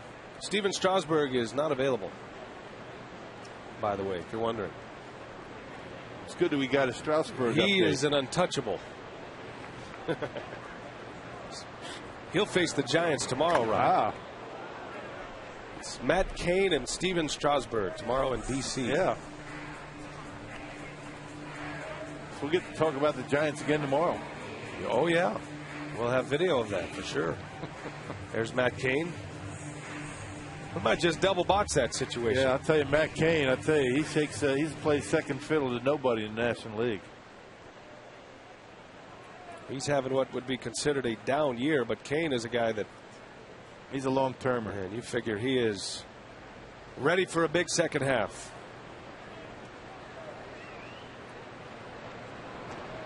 Whiteside strikes out. Manny picks up out number 2. Yeah, good split-fingered fastball by Manny Parra. You know, he puts it in that spot. He gets ahead with 2 strikes. Able to bury it down in the strike zone. That's where he gets his strikeouts. Nice. Good job of blocking it by George.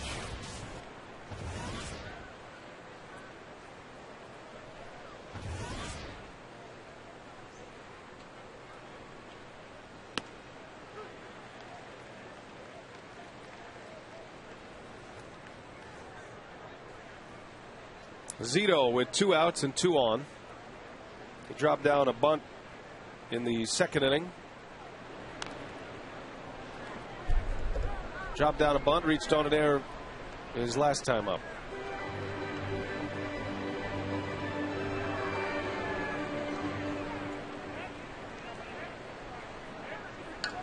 Zito in his 4th year in San Francisco. He is signed through the 13 season. Has an option for 2014.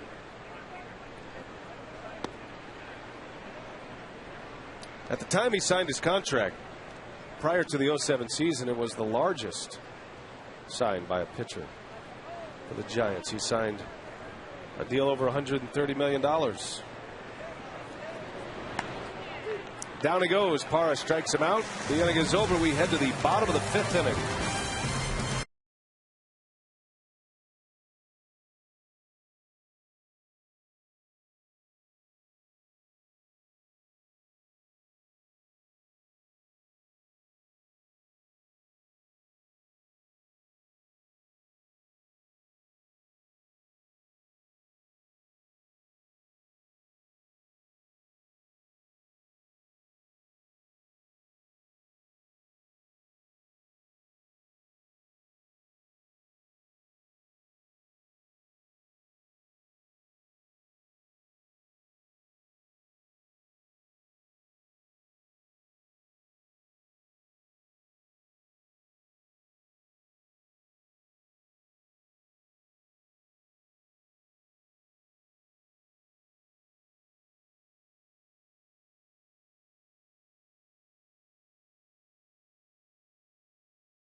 There's nothing stopping you.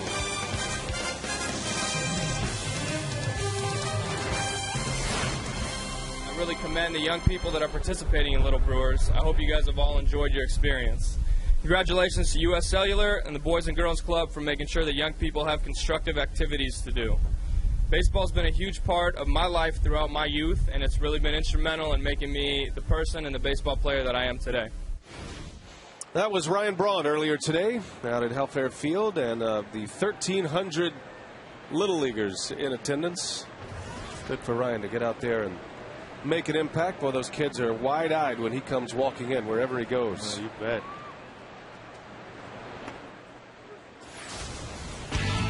And that's something to go out there in the midst of all the things that are going with Ryan right now, really scuffling at the plate, team not playing all that well, and he still takes his time to go out there before the game with Rick Schlesinger and do a little goodwill with the kids. Casey McGee down the left field line. He's on his way to second with a double.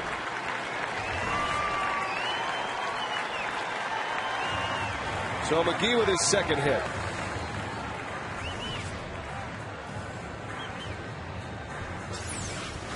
Well, Casey able to wait back on that slider that stayed up and in. Casey able to get on top of it, out of the reach of Sandoval, and the Brewers have a leadoff base runner again. Second consecutive inning. And 3 of the last 4 innings. Brewers got 1 on the board last inning. Fielder drove in Inglet with an RBI single. And here is Torres. Now, speaking of the Brewers Little Leaguers here today, our buddy Teddy Warner, he is starting a new venture called the Miracle League of Milwaukee, and it's for children with disabilities. They're going to start a baseball league. That one gets by Whiteside, and McGee is in at third base. So a base runner third with nobody out for Torres. Get past ball right there. Not sure what happened on that. Not a cross up, or he'd have been out there. Throws a curve ball and just gets a little bit confused as to the angle of the ball, and right by him. Sometimes a catcher will throw down the signs and cross himself up. You forget what he put down. I think that's what happened there. Because it was the pitcher that made the mistake. There would have been time called, gone out to let everybody in the world know that it wasn't my fault. Right. You threw the wrong pitch. Little trick of the trade. I'm sure you did that when you were young. Walk out there shaking your head. Wasn't me. Let me go out here and work this out with my pitcher. Pass ball wasn't my fault. It's mostly for the official score. It has a good play by Whiteside.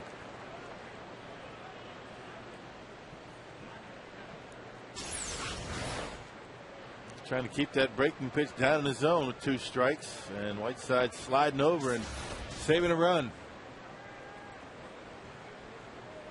Well, the Brewers just trying to chip away here, get something going. Zach Braddock is in the bullpen.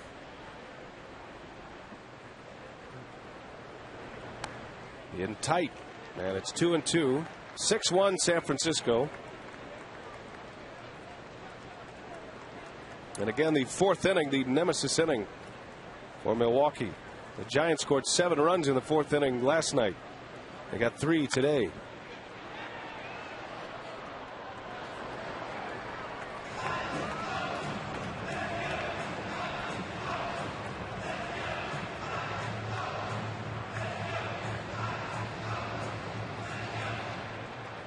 Bochy and the Giants are headed to D.C. tonight.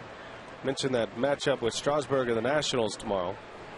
3-game series over the weekend. That'll finish up this road trip for San Francisco that started in Colorado.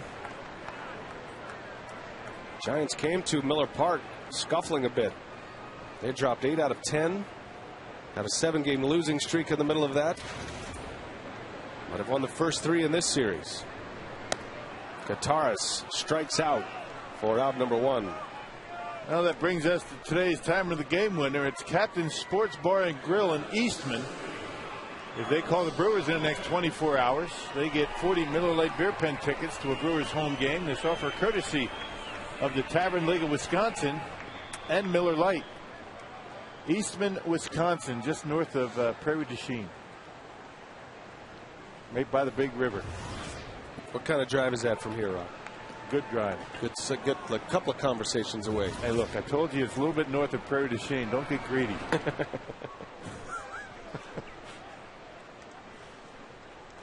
Maybe an off-season venture. Yeah. All-Star break, perhaps? Prairie du Chien, I've been asked to go up there. My good buddy Dan Lipke from up there from Clement Sausage Company. A Sausage King? Always looking to get me up there, do some fishing on the river in Prairie du Chien. We've had some Tavern of the Game winners from Prairie du Chien. The Cabela's outlet up there. That's where they make all the stuff.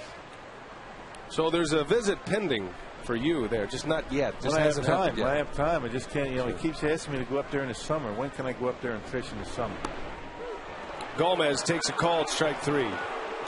2 outs. Well, back-to-back strikeouts after a leadoff double. Hey, come out to Miller Park this weekend for your last chance to catch the Brewers before the All-Star break as they take on the Pirates. Call 414-902-4000 or visit Brewers.com for tickets. Understand pretty big crowds expected, so get your tickets now.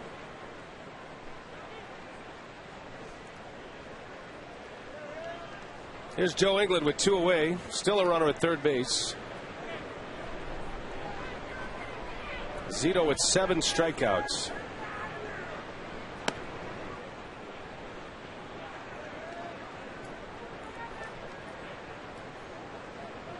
I think you got a little free time coming up here in a couple of days, don't you? That would be a tough sell at home. Don't you think? How do you expect I approach that? Well, it's got to be a combination trip, I would imagine.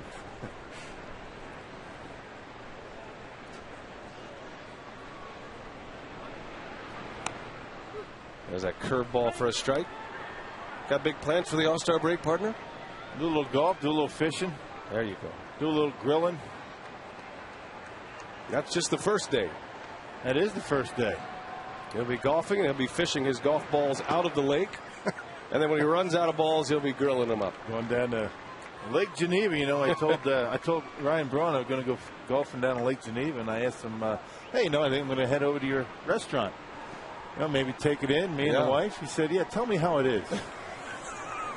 He didn't. I was looking for a freebie. I know. He didn't have anything to offer, huh? As England draws the walk. No. Third walk for Joe England today. Shut me down. Wow. Understand, it's got good reviews. I had the same problem with Jim Edmonds in St. Louis. And maybe you're a little too subtle in your request. When your hand is out, you really have to make it known. That's just not me. Yeah, right.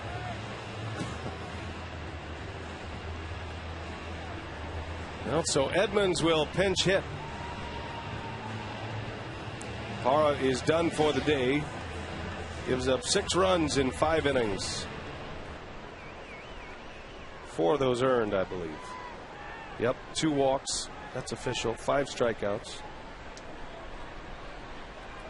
Well, Edmonds can do some damage here.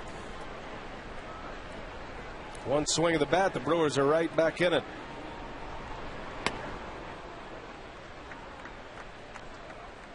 Casey McGee's been standing at third base for a long time. He started this inning with a double. Went to third on a pass ball with nobody out. Zito struck out Torres and Gomez. And now it's Edmonds with runners at first and third.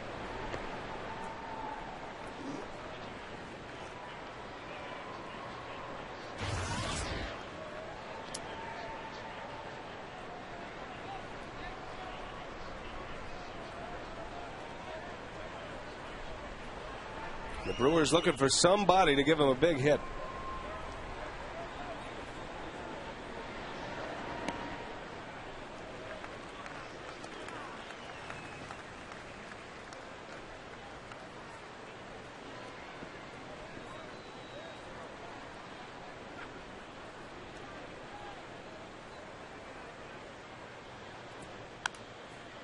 Two and two to Edmonds. Edmonds came up as a pinch hitter in last night's ball game.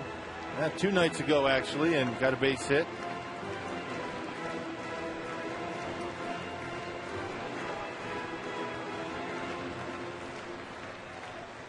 As a pinch hitter, Edmonds 2 for 10. Lincecum back there behind the net. Last night's winner. 2 balls, 2 strikes. And Edmonds fights another one off.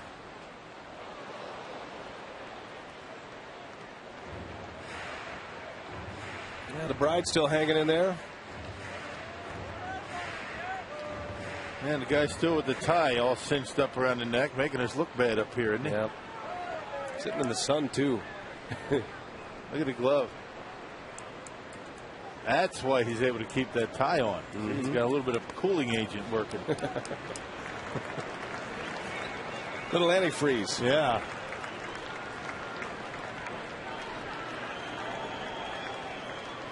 Let's see if the Brewers can make it a memorable day for them. It's already a memorable day in their lives. Wedding in a ball game. It's a big pitch coming up here. The Brewers can get back in it. 3-2. And it's down and away. The bases are loaded. So here we go. The bases full of Brewers. And here comes a home run threat in Ricky Weeks. And Bruce Bochy has seen enough.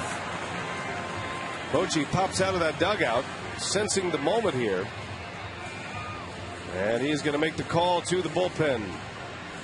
So we will take a break. The Brewers are down 6-1, but they have the bases loaded. Stay with us.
Sanders coming up, bottom of the order, 8 and 9, and walked them both. And Denny Batista, speaking of walks, came into a ball game a couple of nights ago with a big Giants lead, walked the first two batters, and Bochy pulled him as well. So I think there's a trend there with Bruce Bochy. You get a big lead, you start walking batters, you're gone. So Zito sets his runners on base. He goes 4 2/3. And the Brewers with a golden opportunity here with 2 outs. Bases loaded. Bautista faced 2 batters in his outing on Tuesday night. Walked them both. And the lone run belonged to Bautista on Tuesday. It was a 6-1 Giants win. And it's surprising that Bruce Bochy is going right back to him in a big spot in this ball game. Who's to say he's going to be able to throw strikes today? And if he doesn't, lead one up in his zone, the Brewers right back in it. Well, Ken Maka calls timeout, and he wants to get Dave Bush on the bases. Edmonds has been bothered by a bit of an Achilles strain, and Dave Bush is going to pinch run for Jim Edmonds. I think Bush probably was scurrying back to the clubhouse to get his spikes on.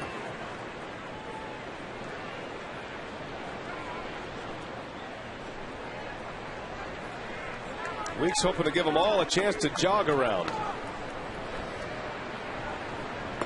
And the funny thing about Dave Bush, he's pinch ran 3 times this year. 2 times that he's pinch ran, a Brewers hit a home run, and he has been able to jog around. He's just working on his home run trot. Good luck charm out there at first base. Bases loaded. Brewers had the bases loaded in the second, could not score. And that one is a ball. It's 3-0 on Weeks. Nobody warming up with that Giants bullpen.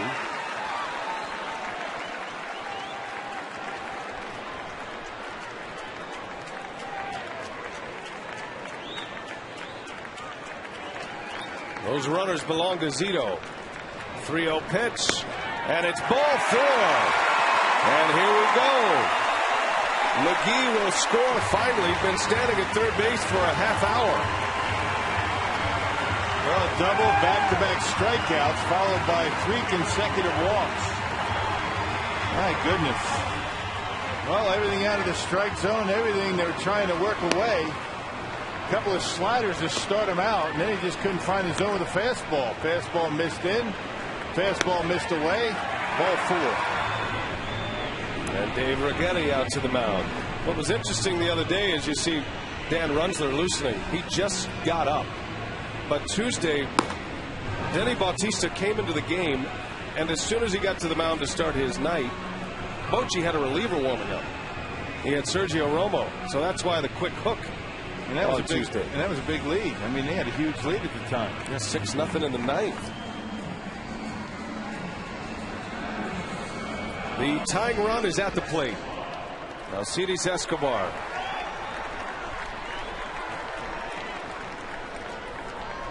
Six to 2 Giants.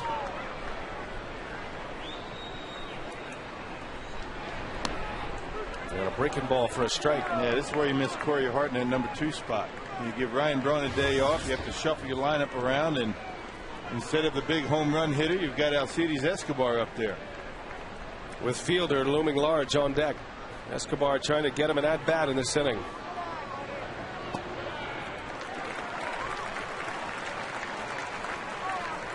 And best offense for the Brewers today has been watching pitches go by. Whatever it takes.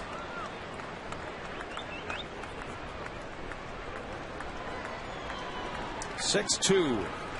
2 outs in the 5th. Escobar lays off. 2 balls and a strike. Well, you figure Bautista, this is his last hitter. Got a lefty in the bullpen, ready to face Fielder if Escobar should reach. Hitters count 2-1 to Escobar. Strike 2-2. Oh. Boy, just at the bottom of the strike zone, Jerry Davis rings it up. Could have gone either way.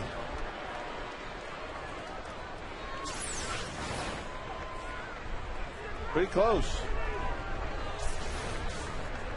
Well, now Escobar will protect.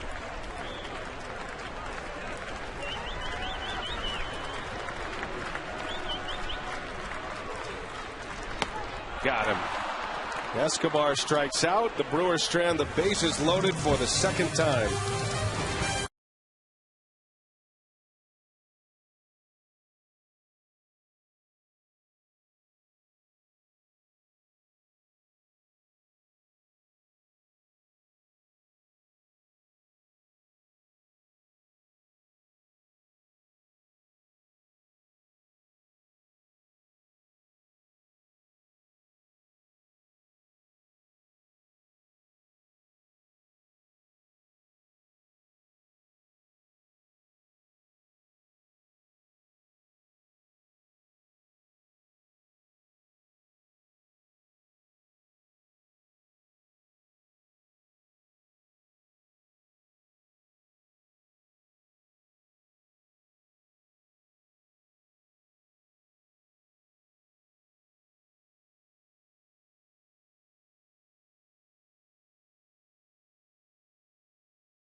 Well, Manny Parra is out of this game. He goes 5 innings, gives up 6 runs, 4 of them earned.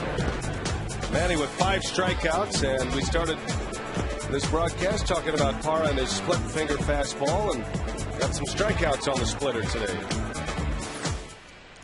The roof is open. The Brewers, their final game of the series with the San Francisco Giants. Boy, it has been one frustration after another for Milwaukee. They have now left 12 runners on base. They chased Barry Zito after 4 2/3. And the way this game's going, you kind of feel like if the Brewers can hold the Giants down, they've got a chance to come back today. Just got to start coming up with the big hits. Finding base runners for the most part in this series hasn't been the problem. It's been coming up with the big hit. Zach Braddock on for the Brewers. Zach's been throwing the ball well. 2/3 of an inning on Monday against the Giants. Gave up a hit.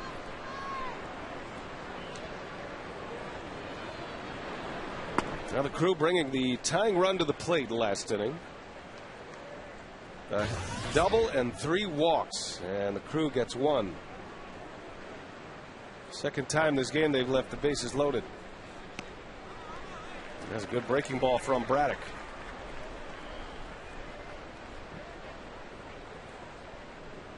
Top of the order, Andres Torres for the Giants. There's a good fastball. 1-2 the count. Braddock, when he first came up, was throwing about 94, 95. He's been around 92, 93 last couple outings. He's got to find that consistency, that velocity level that he's feeling comfortable. The slider's still been pretty good. And for the most part, he's been able to throw strikes.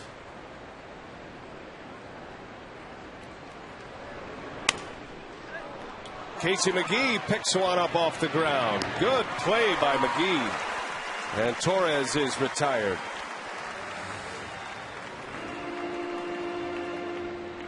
Well, Casey gets to it. Norton Lamley is going to keep it in the glove. A nice play on the forehand. Able to get to it before it was a one-hopper. Casey able to get up, make the throw. That last fastball for Braddock, 94 miles an hour.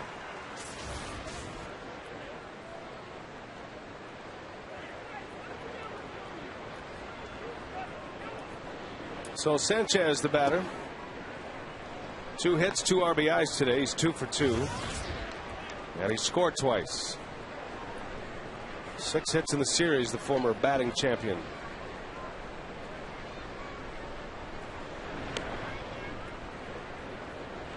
A couple of other afternoon games going on today. The Pirates in Houston. That game's in the 8th inning. Astros lead 2-0.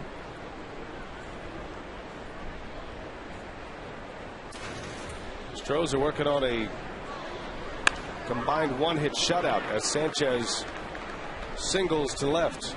Roy Oswalt is on the mound for Houston today. Speaking of trade rumors, Oswalt 8 shutout innings, just 1 hit. He struck out 6. He'll have a chance to finish that game. 2-0 Houston in the bottom of the 8th.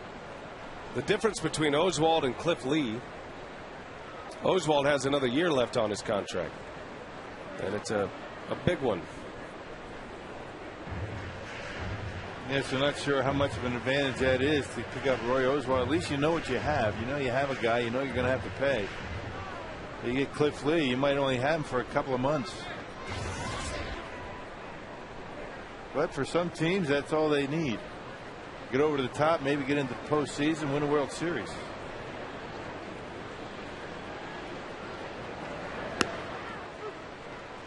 No telling how many scouts are watching that game today in Houston with Oswalt pitching. So many different teams in the race. Everybody needs a horse, an ace. Oswalt's done it before in the playoffs as well. He was the MVP of the NLCS back in 2005. I guess it doesn't matter if a guy's been out there 10 years throwing 95 miles an hour for as long as he has. You still need to see him up close and personal. You're going to make that kind of a commitment. It's not like he's going to surprise you at all. You know what he's going to do. Is he healthy? Yeah. Stats don't tell you if he's healthy. Last time the Brewers saw him, he was healthy.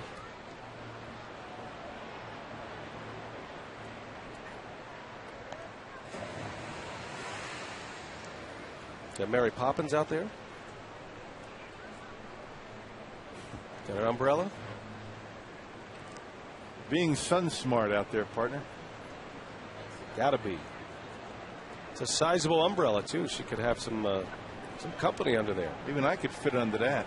Well, maybe. 0-2 to Huff.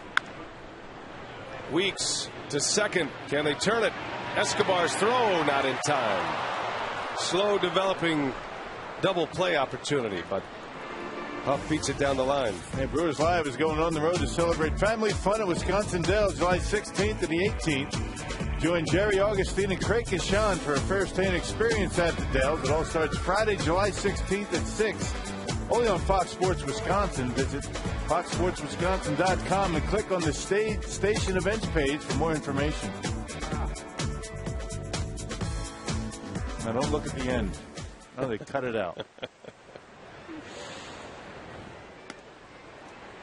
2 outs. And here's Pat Burrell. You always lose it right here. Yes. Victory. I can just hear chariots of fire ringing through my ears right there.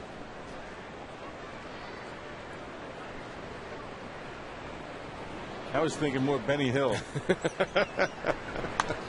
Depends if you go slow motion or fast motion, right? That's a good call, though. Benny Hill. What a great show.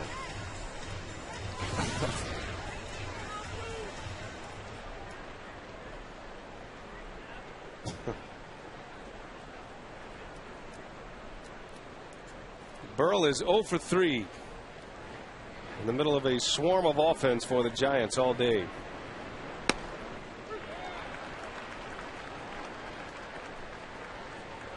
Burrell is the only position player without a hit in this Giants batting order. 1-2 with 2 outs. Braddock trying to get through this 6th inning.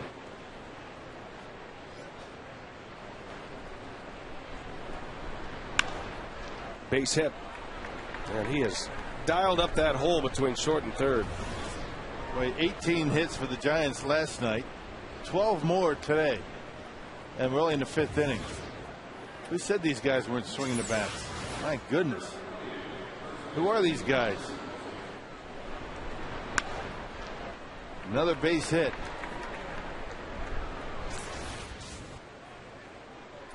(6-2) San Francisco. 2 on now.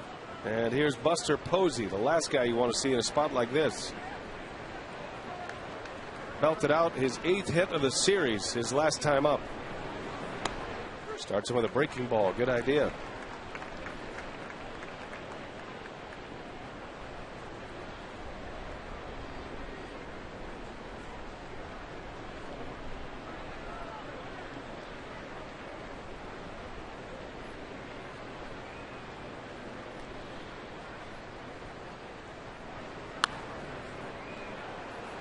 One thing that's been impressive about Posey in this series, and this is our first look at him, is how well he uses the opposite field.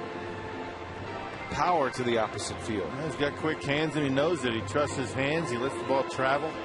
Hits it where it's pitched. He doesn't have to cheat to get to a fastball in on him and still able to stay back and drive the ball nicely to right field.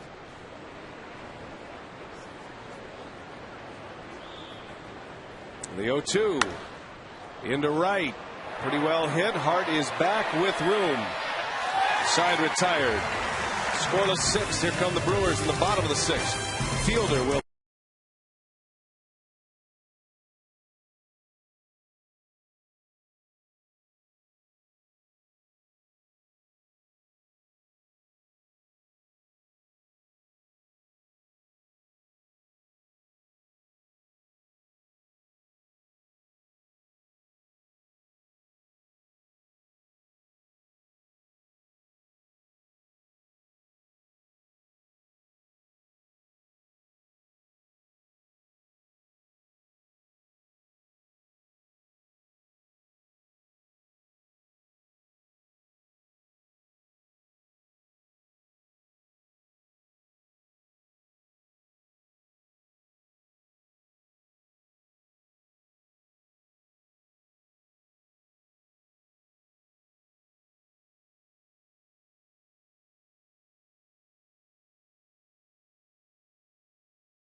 and 3 RBIs today. Buster Posey's not having a bad series himself, along with Freddie Sanchez. This guy's been a thorn in the Brewers' side for a long time. First with the Pirates, now with the Giants. He's got 3 hits and a couple of RBIs.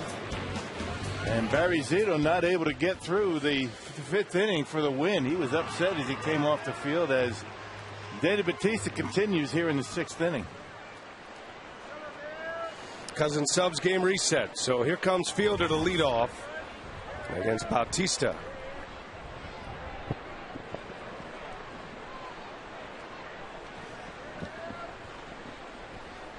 Fielder, Hart, and McGee due up.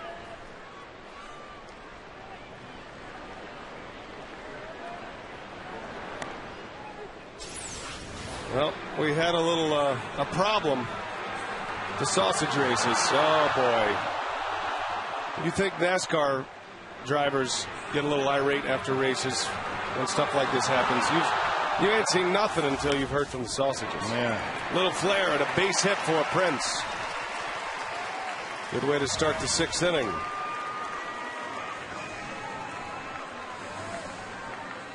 They're swapping paint, as they say, Rock. Aubrey Huff now in left field. The new right fielder is Nate Shearholtz. This is the defensive move for Bruce Bochy. Well, 3-second rule, right? Food on the floor. 3 seconds, pick it up. They can keep going. Down they go. Now the Italian was the problem there. That's going to be quite a laundry bill. How do you do that? You just drop that off at the window, or how does that work? You just take the sausages and, or you hose them down, or what? No. 3 seconds. You got to pick it up and eat it right away before anybody can see you. Takes a while for all the germs to collect. 3 seconds about the cutoff. Of course, we don't do that at my house, so next time you crow for dinner, just understand it hasn't been on the floor. That's just a general theory, not one that you put into practice. Do not subscribe to that theory, no. You do spend a lot of time on the grill alone, though. Risky in the bullpen. 6-2 San Francisco. Oh, big slider from Bautista. Yeah, he's got a good one, just haven't been able to locate it, put it on the strike zone too much.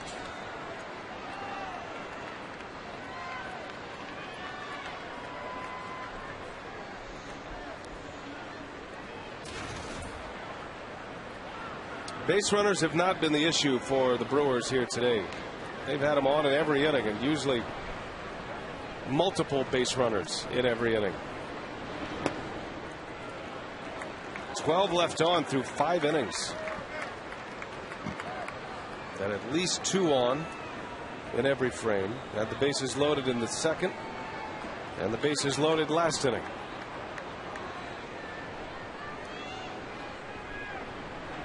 Two and two to Corey Hart, fielder over at first. And he lays off a tough pitch.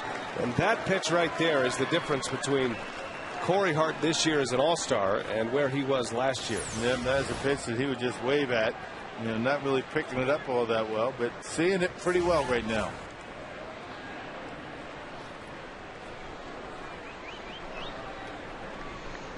See what Bautista does with him here. 3-2. And a breaking ball, bounce through, base hit. Corey has 2 hits. And here come the Brewers again for the 6th consecutive inning. They have at least 2 on. Well, you figure at some point, Rock, the floodgates have to open up here. Yeah, well, sooner or later it's going to all come around for the Brewers. Bruce Bochy on his way out. That's going to be all for Bautista. But how about Corey Hart? He lays off the slider and he gets the 3-2 fastball and pounds it into left field. That's you talking about the difference between Corey now and not just last year, but early in the season.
Well, new pitcher for the Giants.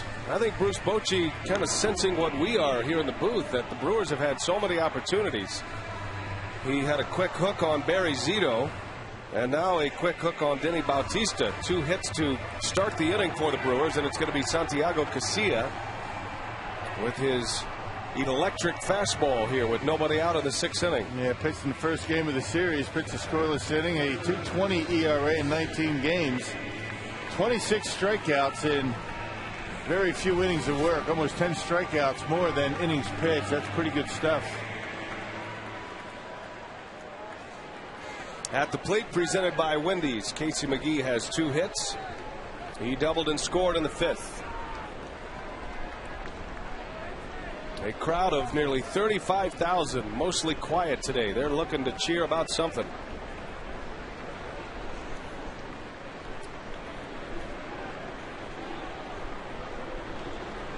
Oh, McGee had a big cut. Yep, 96 on the fastball by Casilla. He goes along with a pretty good changeup as well. They're not afraid to come inside and not afraid to buzz the tower from time to time, if you will. Very aggressive young right-hander out there. Well, Dale Swaim says Casey McGee handles the fastball as well as any Brewer hitter. You know he'll get plenty here. And a 98-mile-an-hour fastball right by him. 0-2 the count. Boy, what an arm. He's a 30-year-old reliever. Spent all of his career in the big leagues with the Oakland A's until he jumped the Bay to the Giants. Yeah, not so young, is he? In the prime of life, if you will, as far as baseball goes. And McGee lays off. Another fastball. Where does an arm like this go? That's my question. At 98 miles an hour, you're expecting him to be a household name at this point. Right. Well, it's all about command, as it is with everybody. If you don't throw strikes with it, doesn't do you much good. Get the ball over the plate and have some kind of an off-speed pitch to go with it. That's Hall of Fame stuff. 2 on, nobody out. And a breaking ball missed. 2-2 the count. And just for show, you can tell he's not real comfortable with that breaking pitch.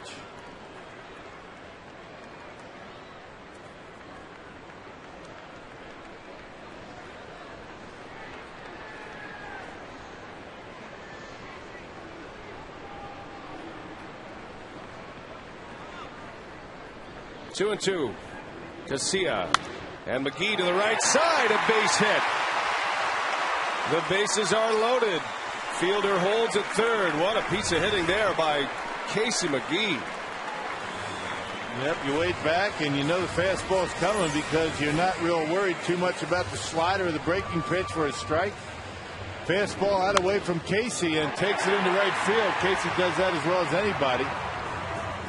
See the way Casey's able to cover the outside corner, lets the ball travel. You can see the shot on the right. He hits it right about at the belt buckle and drives it into right field. Good piece of hitting by Casey McGee.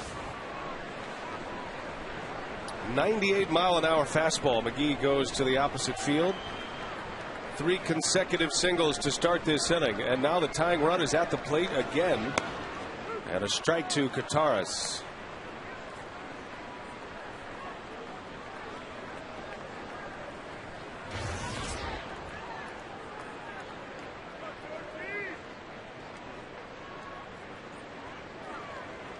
Torres singled his first time up against Zito, struck out the last 2 times.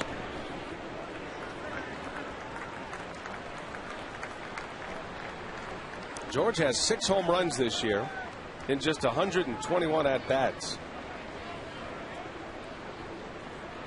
On the flip side, his batting average is now under 200. 2 balls and a strike. Good take. Yeah, both pitches pretty close. The slider on an 0-1 count missed in off the plate, and that just missed the outside corner. Well, you know he's going to get a fastball here. Be ready for it. Try to knock it out of here.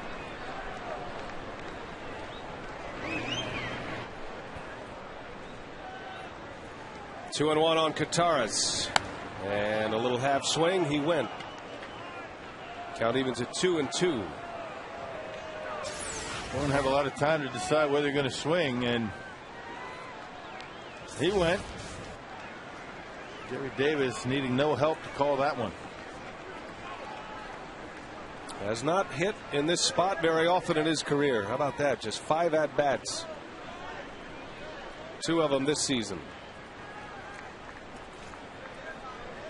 Bases loaded, nobody out. The 3rd time in this game the Brewers have had the bases loaded in an inning. 3-2 the count. The best offense for the Brewers today has been the walk. While they have 10 hits, Zito walked 7, Bautista with 1, and now Torres is a ball away from a free pass and an RBI.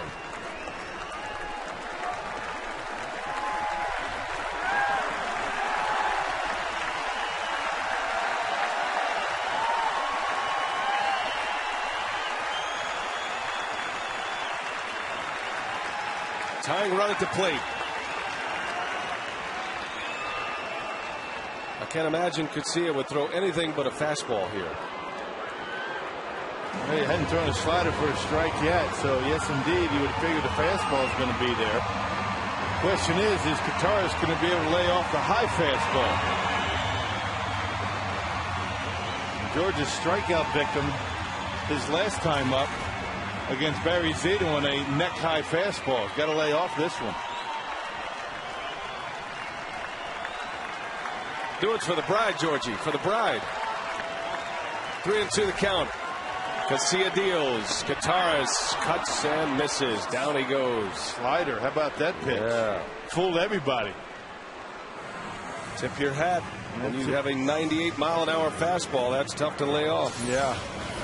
Check it out. He's geared up with the big heater, and then he flips him the slider down in the zone. Good job by Whiteside to scoop it up. And a big out. 1 gone for Gomez.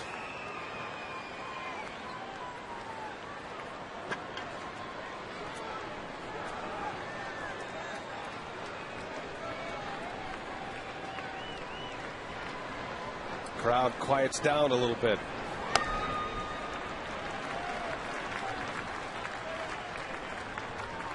Well, there's the story for this series. 3 for 39 with runners in scoring position.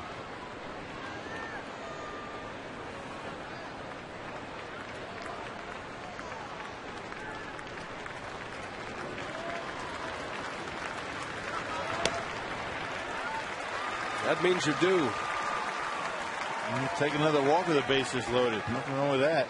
You're not getting hits. Be patient. Take a walk. Driving a run. And Gomez be best served taking one here.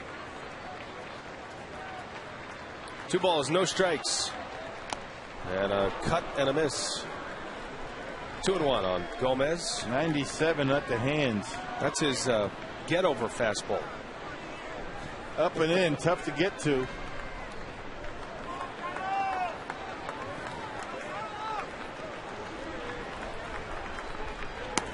Strike, well placed. 2-2 on Gomez.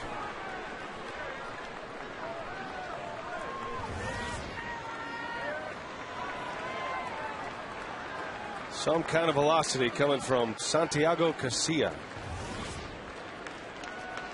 Used to pitch for Ken Maka in Oakland. The 2-2. Good take by Gomez. Count goes full now. Man, went slider last time he was at a 3-2 count. What do you do now? Does he throw it again?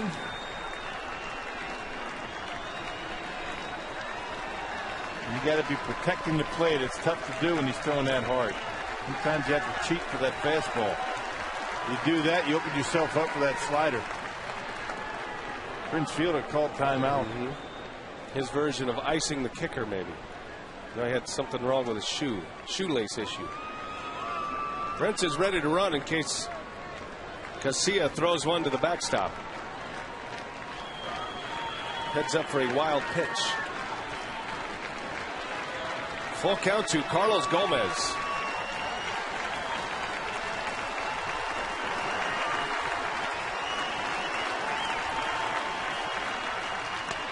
It's ball 4. A free pass and an RBI the easy way.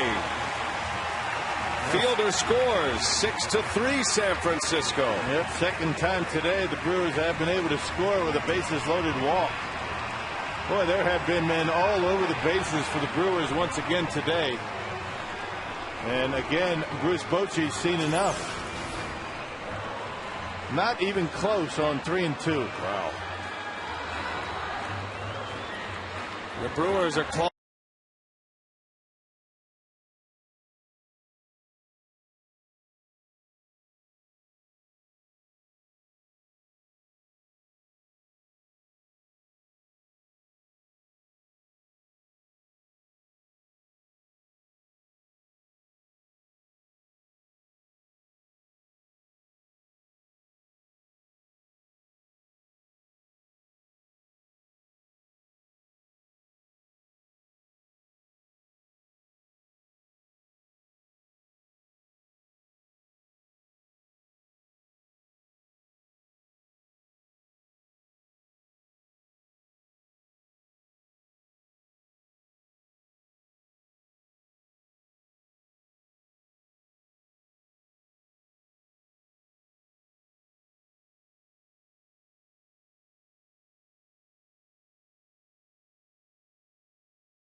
One out, and Joe Inglet will represent the go-ahead run. The rally caps are on here in the 6th, and back to the bullpen goes Bruce Bochy. Goes to his left-hander Dan Runzler against Inglet. Boy, it's been like pulling teeth for Bruce Bochy to get through a full inning.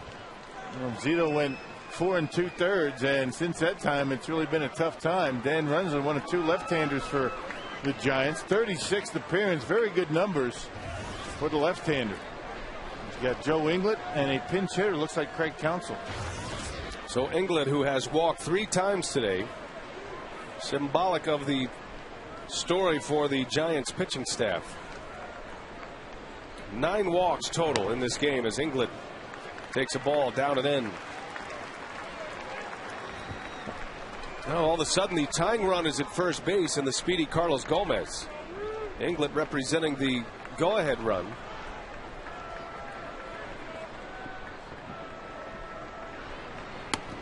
Almost hit him.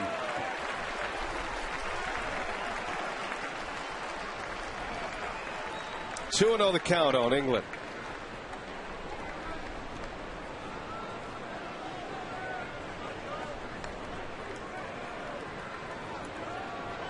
Still just 1 out. 2-1. Back inside goes Runzler. Well, Joe Inglet with the bases loaded in his career, and most of that was with the Toronto Blue Jays, a .400 average. See the 1 home run there, the grand slam? That was against Milwaukee here at Miller Park.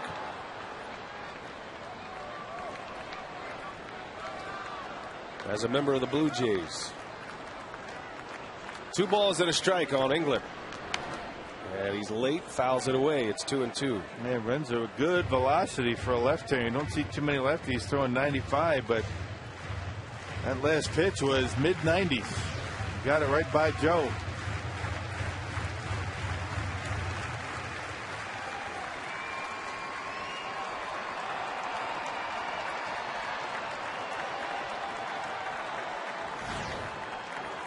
Two and 2 the count. Runzler deals. Inglet takes a ball. It's 3-2. Well, and you know the Giants pitchers have to be feeling the pressure here.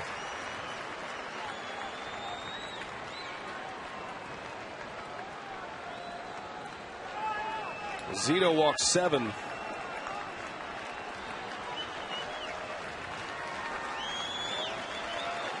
(3-2). And he struck him out. Inglet takes one right down the chute. 96 miles an hour from Runzler. Yeah, not really holding much back, is he? Just letting it go, and if it's a strike, it's a strike. If not, so be it. And blows it right by Inglet. Catching plenty of the plate. Well, 2 outs. Ken Maka is going to take his shot right here and now. Ryan Braun will pinch hit with the bases loaded in the 6th inning.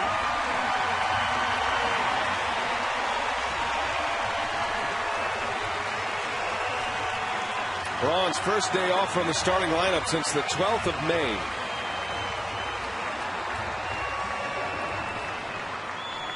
And he's up in a big spot in this 6th inning. 2 outs. Tying run at first. And a ball to Braun. Well, you save your big bullets for when you can use them the most. And right now, this is the time for the Brewers. It's early, 6th inning. But with the bases loaded, with a left-hander out there, why not? You got a choice, either Craig Counsell or Ryan Braun. Who would you choose? Especially with a left-hander out there. Braun to the right side, right at Sanchez, and the inning is over. And for the 3rd time today, the Brewers strand the bases loaded.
Our Miller Lite, what's on tap? The Brewers return to Miller Park tomorrow to face the Pirates. Pittsburgh coming from Houston, where they're being shut out by Roy Oswalt today. 6:30 is airtime tomorrow. Saturday it's 5:30 for Brewers Live, and then 12:30 airtime on Sunday. 3-game series with the Pirates to end the first half. Head into the All-Star break. Now, Bill, the Brewers have stranded 15 base runners today. That ties a season high. But in that game when they left 15, that was against the Cubs in April, they won 8-6. Well, let's hope they win 8-6 again today and don't leave any more on. Now, David Risky in his 12th ball game, he's been pitching a lot. He got yesterday off, but yeah, with his appearance today, 3 of the last 4 days for David Risky, that's a good sign for that elbow. 6-3 San Francisco. Here's Sandoval, and it's into left. Joe Inglet will run it down for the out. One gone on one pitch from David Risky. Our text the broadcast question, courtesy of Ho Chunk Gaming Wisconsin. What factors go into setting the pitching rotation in the second half of the season? Mike in Middleton wants to know. I think number one, the health of Yovani Gallardo. I think that's the first consideration. He's on the 15-day disabled list, so the Brewers will be without their number one starter for at least one turn through the rotation. We'll see how long it takes. Hopefully it's not going to be too long, but right now it looks as though the Brewers are going to have 4 men in their rotation to start the second half. Dave Bush will be the only right-hander. Gallardo is eligible to return on the 20th of July. And if you're just joining us and you haven't been following the Brewers, the young ace Gallardo, the all-star Yovani Gallardo, injured himself in a start against the Cardinals, and the team doctors came in. They felt some tightness in the left oblique. No tear, but enough tightness to give him some concern. Got to be careful with him. A tear in that area, a fraying or a tear, that means about a month to 6 weeks on the disabled list. So they'll take the 2 weeks here, and it's around the All-Star break, and they're hoping Gallardo can return on the 20th, which is the day he's eligible.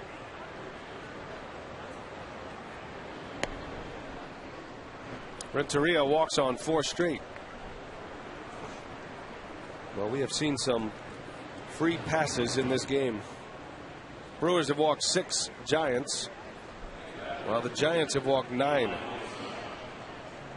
And on 2 occasions, the Brewers have bases loaded walks.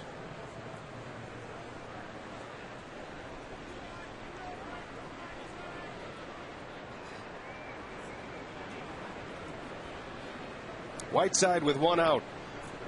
Giant catcher.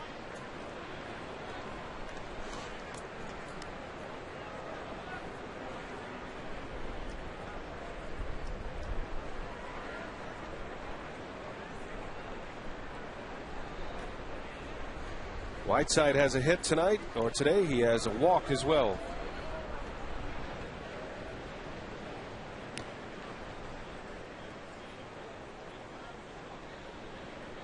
Travis Ishikawa on deck.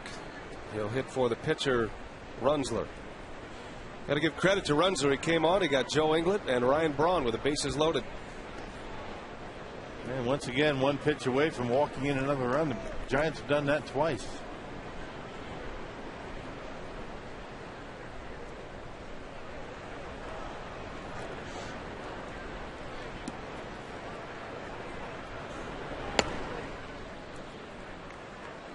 Well, 6 consecutive pitches out of the strike zone for David Risky after he retired Sandoval on 1 pitch.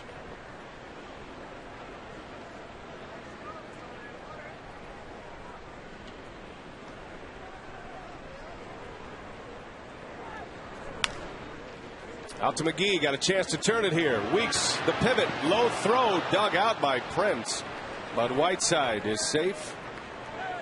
Fielder makes a nice play to keep it out of the dugout. Well, you got to turn 2 on that. I mean, that's a play that should have been made, should have been a double play. Not going to be an error, but this is certainly a ball that Ricky Weeks has got to be able to get to first base. The catcher getting down the line, and it should have been a relatively routine double play. So instead of Ishikawa, Bochy brings him back, and he'll have Runzler hit.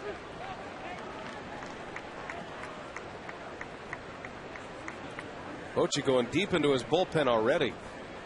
Zito 4 2/3, pitching with a 6-1 lead, and Bochy took him out, so he cannot win this game today. Bautista 1/3 of an inning. Santiago Casilla goes 1/3 of an inning, and now Runzler has gotten 2 outs. It looks like he's headed back for the 7th. Before this series started, the Giants bullpen was spent big time. Had that long extra inning game in Colorado. Every one of the relievers was used. They've been used a lot lately. Until Lincecum's start, there hadn't been too many deep, long starts for the Giants. The bullpen worked pretty hard. They're getting worked hard today.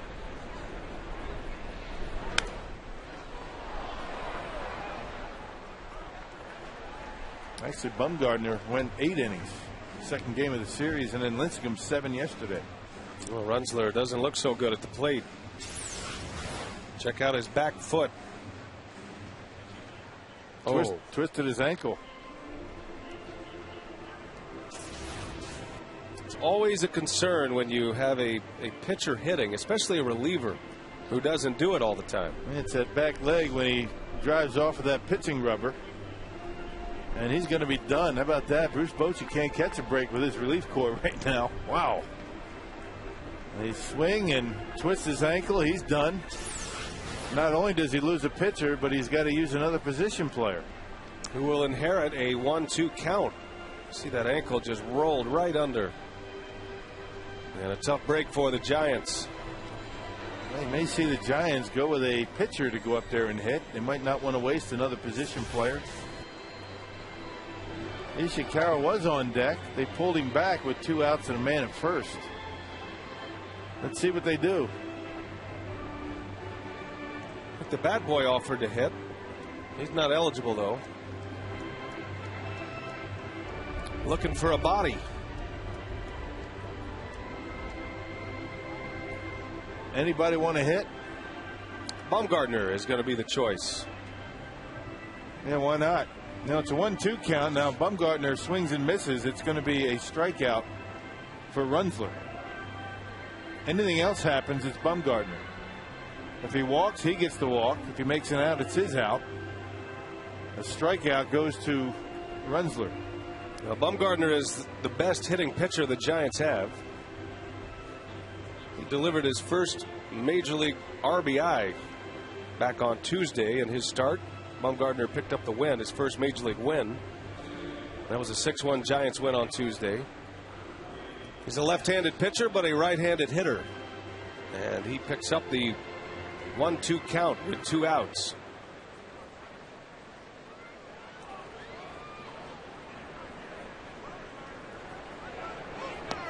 And he strikes out. All right, inning over. We head to the bottom of the 7th. Stretch.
Hard. Looks like the Brewers are trying to be too aggressive, trying to do too much at the plate right now.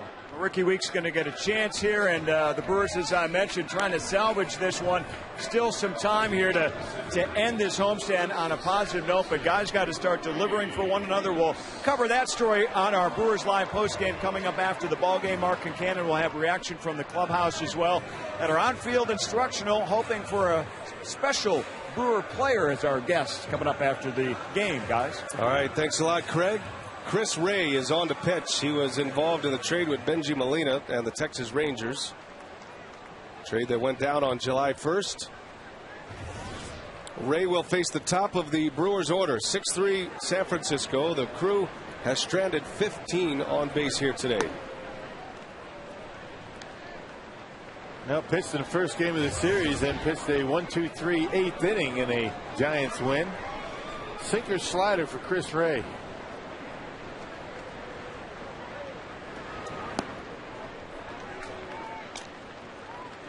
And finally someone not throwing 95 miles an hour. Casilla and Runza are really bringing it up there. Throwing hard.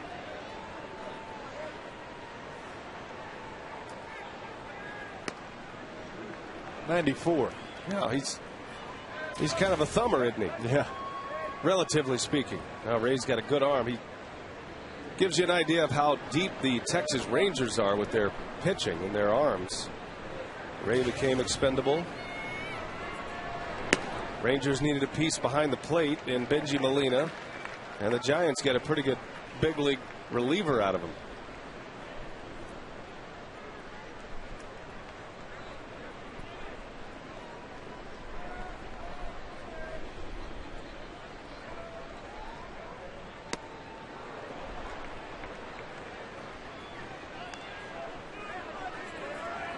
That's strike 2, Eli. He's whipping around.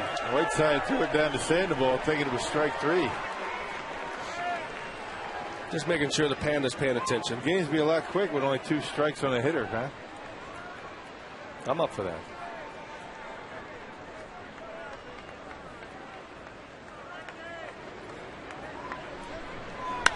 And he rips one back up the middle, a base hit. So here come the Brewers, another base runner. Leadoff single. And their 4th straight inning, the Brewers have had their leadoff hitter on. Last 2 innings, they've been able to, or last 3 innings, they've been able to put runs on the board. Time to put a big crooked number up there this time. Top of the order up.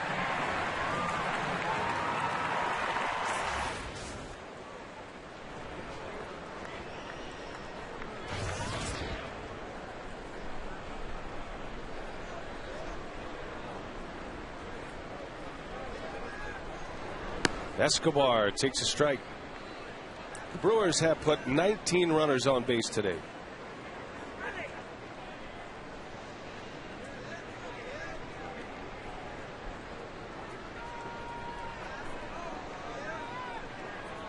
What was Rick Peterson's theory about the 38th batter faced? Yeah. Well, if you don't face 39 batters, say the Brewers, if they only face 38 in a game, that means you don't face the number 3 and 4 hitters that 5th time. Pretty good chance you're going to win. That was a 75-80% chance you win. That's on the Rico meter. I don't think that's going to happen today. I think there's going to be a lot more than 38 for both teams. Going to have some batters faced today. Escobar into left field, and right there is Huff. First out of the 7th inning. Here comes Fielder. Chris Ray pitched against the Brewers while a member of the Rangers last month. Had a couple of scoreless appearances for Texas.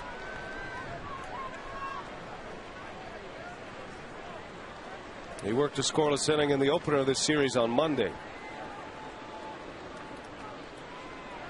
Fielder with 2 hits today, and he rips that one foul. Just got out ahead of it.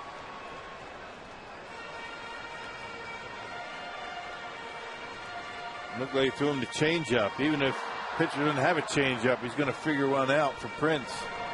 86 miles an hour on that pitch. Speaking of changeups, Mr. Changeup, Carlos Villanueva loosening in the bullpen.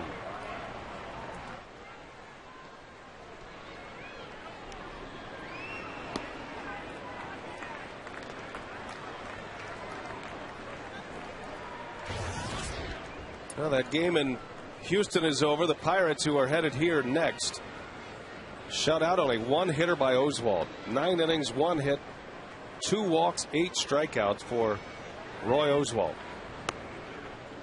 which will only spice up the pot. I guess he's healthy. The trade talks. Whew, what a game today. Scouts can save their miles. Don't have to go see Roy anymore. He's okay.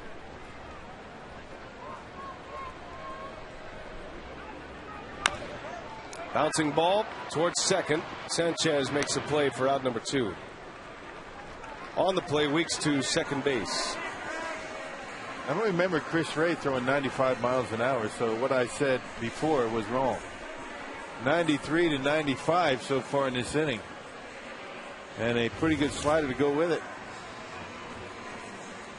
Up to 96, making a liar out of me again. Could be a hot gun down there. You never know. We've seen some big fastballs today for sure. Yeah. Bautista, Casilla. I think all the guns are hot, but I mean, on average, I mean, if it's the same for everybody, it gives you a sense for how fast the guy's throwing. So, 94 to 96 is getting it up there pretty good. Now, Ray is a former big league closer. Facing Corey Hart. Back with the Orioles in 06, Chris Ray saved 33 games. Just his second year in the big leagues.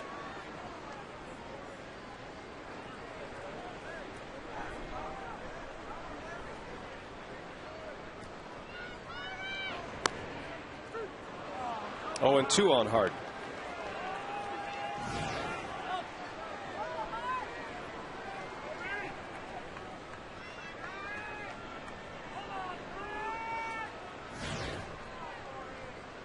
Weeks out at second. 2 strikes on Corey Hart. And it just missed. Boy, those are 3 pretty good fastballs from Chris Ray. That one almost came back. Some late movement, almost catching the outside corner.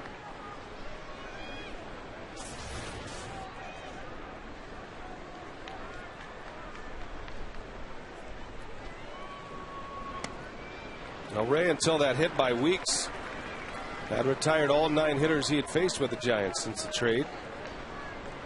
He is a Tommy John ligament replacement surgery survivor. Missed all of the 08 season with that surgery.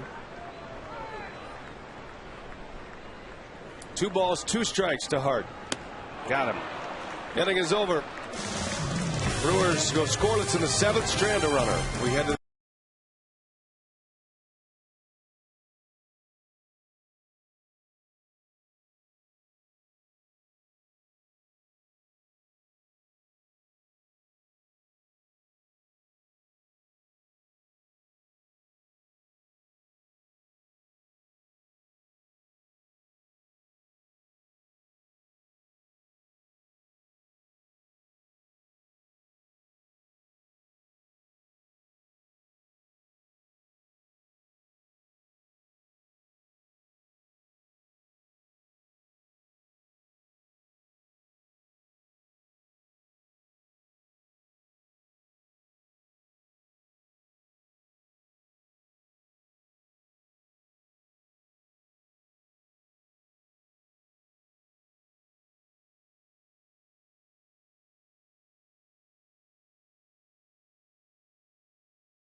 hour and your first pitch temperature at 77 degrees.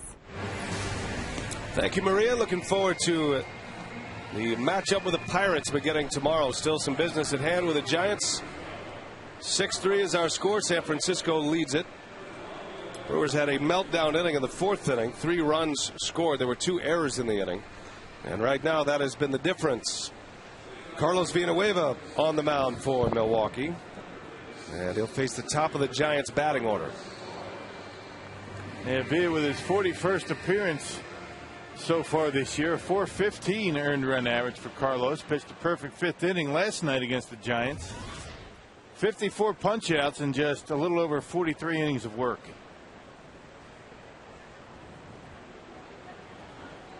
Torres leads off, and the first pitch is inside for a ball.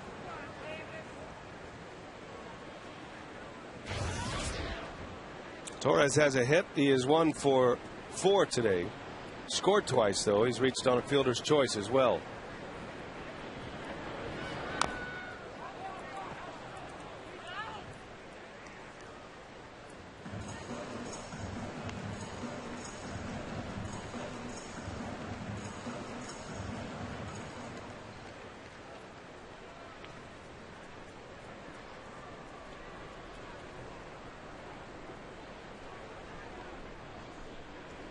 The future of the Giants franchise right there. Matt Cain and Tim Lincecum. Boy, do they have some pitching. Yes, they do. And they got some arms out of that bullpen. How about the 3 guys that have come out of the bullpen? Casilla, Runzler, Chris Ray. 95 plus, all of them. Well tailored for their ballpark as well.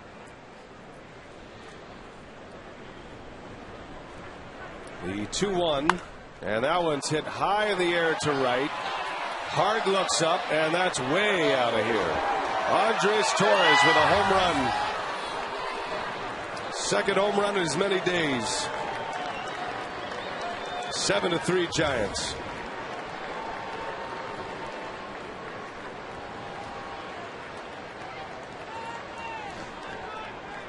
Well, these Giants have come out and put a whooping on the Brewer pitching staff in this series so far. I'll tell you, for a team that was 12th in the league in runs scored and 9th in home runs, they have put on a clinic offensively. 18 hits yesterday, 13 more today. My goodness. 31 hits in 2 games.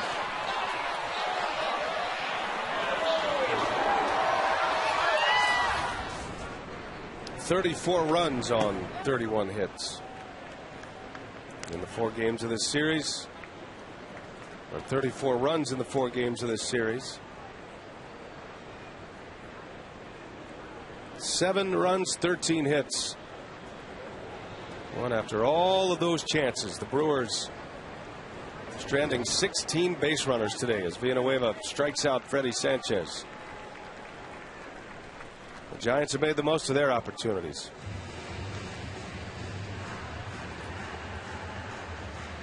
Well, the Giants have left 9 themselves. That's a lot in a normal game. It doesn't seem like a lot today with as many as the Brewers have left stranded.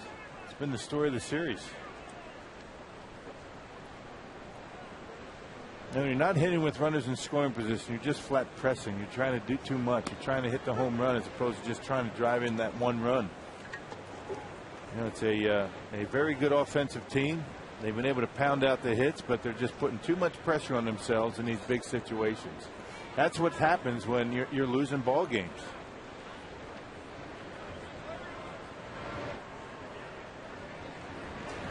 And there's only one way to get through it, and that's just grind your way through it. I figured things will turn around at some point. Somebody comes up with that big hit, turn things around, but it just hadn't happened yet. Not in this homestand.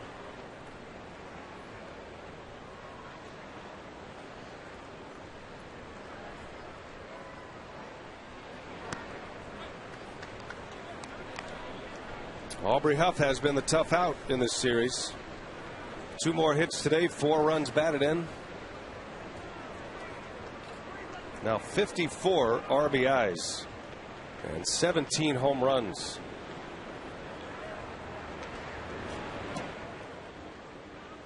Well, you figure at some point Huff will get All-Star consideration as injuries occur leading up to Tuesday's All-Star game. Bruce Bochy Said Huff was his all-star this year offensively.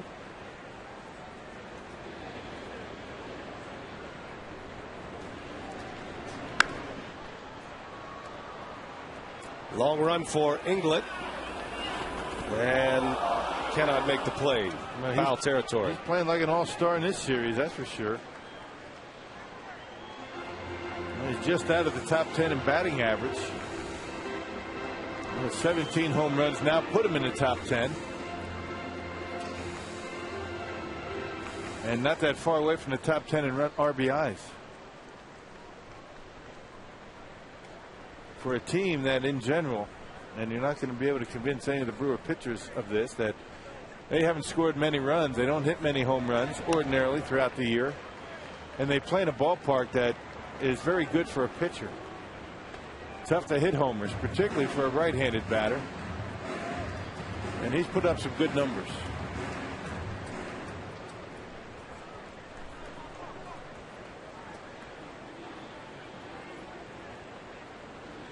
Full count to Aubrey Huff.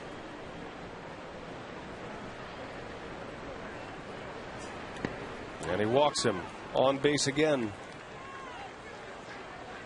Well, Villanueva has had his struggles lately as well. After starting the year so well.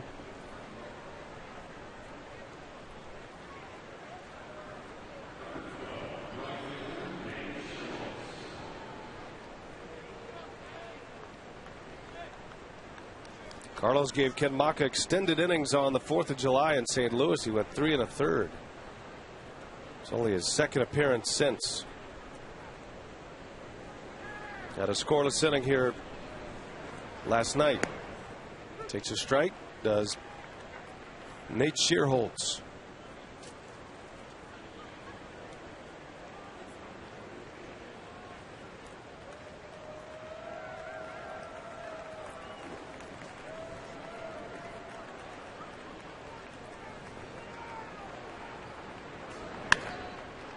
Escobar's got it to second for one. Weeks the turn. In time, double play. Inning is over. The Giants get a run.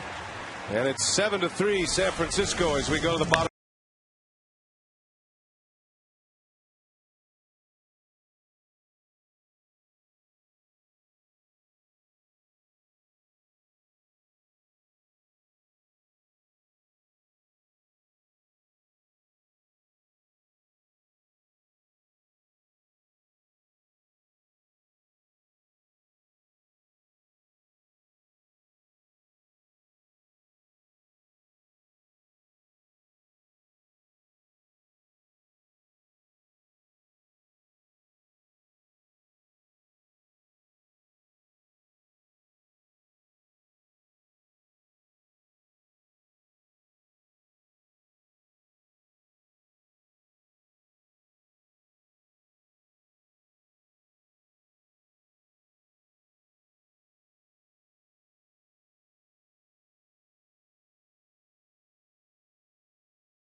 Struggle, leaving a season-high 16 men on base. And guys, the Brewers hoping to reverse some recent history. This season they are 1-40 when trailing after 7 innings. If you're a glass-half-full kind of person, you could say the Brewers are due for a late rally. And it's going to have to start right now because the Giants have probably one of the best closers in the game in Brian Wilson. And he will probably be in the 9th inning. Casey McGee against Chris Ray, and he sends one foul and out of play. We got an injury report on Dan Runzler. Remember, the Giants reliever who was batting and left the game mid at bat. We thought it might be an ankle issue, but it's actually a left knee problem for Dan Runzler. That would be a big loss for the Giants and Bruce Bochy, one of their two lefties.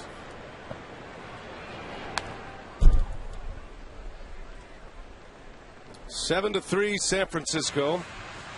Trevor Hoffman getting loose. He will have the ninth. Another casualty, a reliever going up to the plate. Remember, Todd Coffey had to miss one of the disabled list. He missed a long period of time because of a bone bruise on his thumb. And McGee is down on strikes. Chris Ray has come on, done a nice job. He's settled it down a little bit. Gave up a leadoff single to Weeks, but then retired the next 3 and now has 4 consecutive. So 1 out for George Torres. There really is no replacing big time velocity. When you have a guy that comes in there and throws in the mid-90s and able to get ahead in the count, you're going to get hitters to swing at pitches out of the strike zone. We've seen that with Corey Hart, now Casey McGee. And not so much when you're throwing 92, 93 miles an hour, but that extra 2-3 miles an hour makes a big difference when you're up there at the plate. Torres rips one into right center field, and it's Shearholtz who runs it down. And you see why Bochy makes the defensive substitution when his club is leading. Shearholtz, a good play out there. Yep, they put Aubrey Huff over in left field. It's Pat Burrow that they want to get out of the outfield, and Shearholtz, just about every game of this series, has been a defensive replacement in right field, and they're making a nice running catch. George able to get the bat head out on that fastball.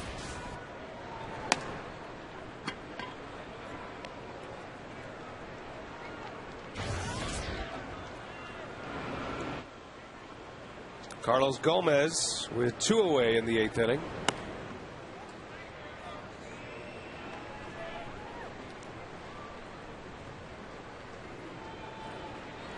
Giants have not had a 3-up, 3-down inning so far today.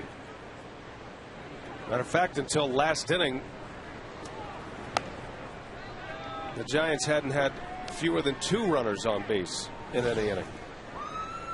16 left on. If you're wondering, the Brewers record for a 9-inning game is 19 left on back in 1986.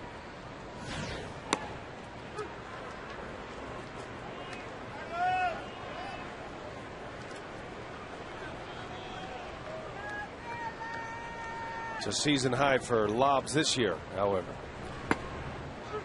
3-2 to Gomez.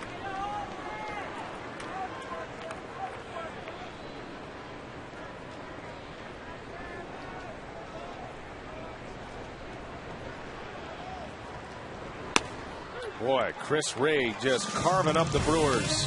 6 straight retired with 3 strikeouts.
7-3, the Giants lead the Brewers.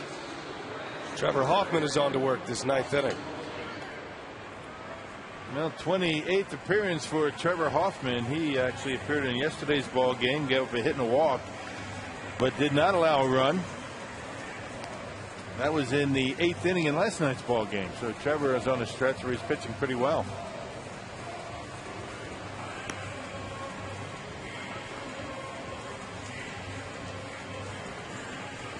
Giants lead it on 13 hits. They've hit 2 home runs in this game. They set a season high for home runs in a game yesterday with 4. 3 of those came in the first inning.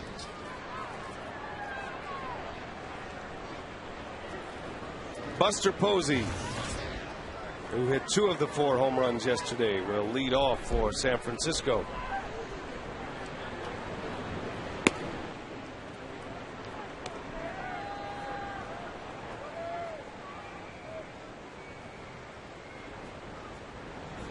There's Brian Wilson.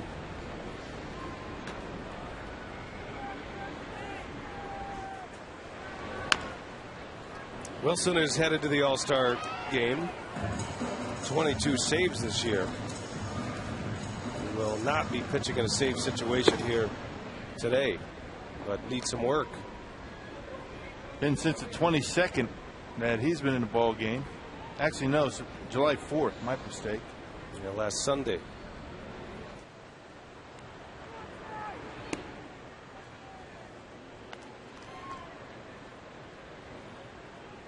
Your National League saves leader is Francisco Cordero of the Reds, former Brewer.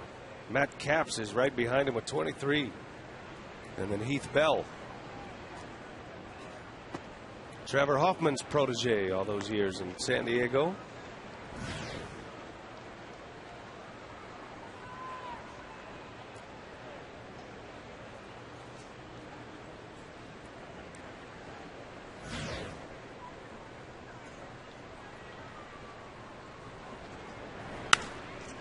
In the air to deep right center field. Posey has sent another one out of here. Man, oh man, does this guy have some pop in his bat. Wow, up in the Toyota Tundra territory to the opposite field. You hardly ever see that. Yeah, you'll see some out there from a left-handed batter, but very rarely a right-handed hitter. And you know, against Trevor Hoffman not throwing all that hard. You know, Posey has to supply most of the power himself. Only 85, 86 miles an hour with a fastball. Lets the ball travel. We've been talking about that for 4 days. The way this guy lets the ball get to the hitting zone and just drives it to the opposite field, way back in right center.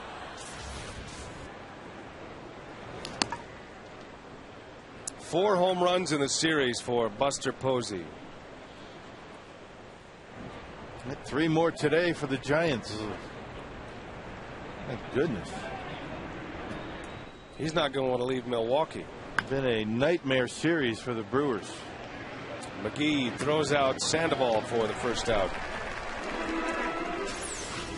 Yeah, you know, everything travels pretty well here in the daytime with everything opened up. It's starting to heat up in Miller Park.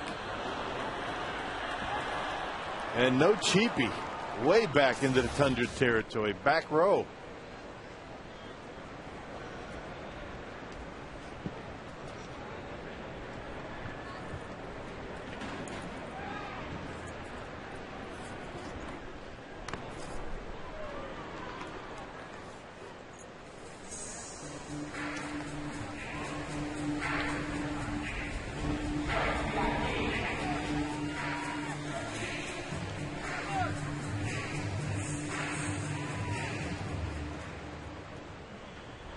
Who's on the mound tomorrow, Rock? What do we got? I haven't got that far. Another look ahead. Doug Davis. Pirates are sending up the lefty, aren't they? Paul Maholm. Another look ahead. It's about that time. Little flare, long run for Weeks, and that falls a base hit. Tomorrow cannot get here fast enough. That's the great thing about baseball.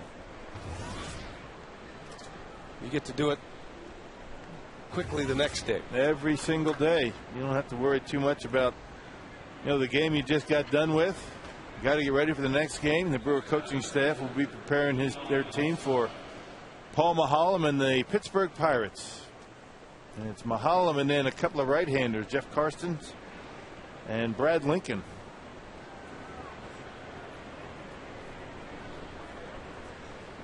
Pirates getting shut out today by Roy Oswald and the Astros. A one-hitter for Oswald.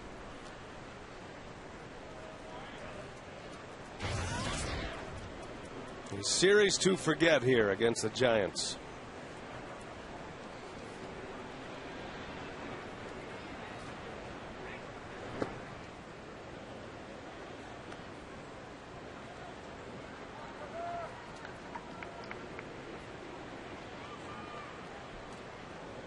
Yeah, the one thing good about the Pirates coming in, they have been a very poor road team this year. Coming into play today, 11-34 away from Pittsburgh. Hopefully that trend continues. Yeah, the Brewers could use something good. Worst road team in baseball, the Baltimore Orioles, 9-34. You got Juan Samuel managing that team. Yeah.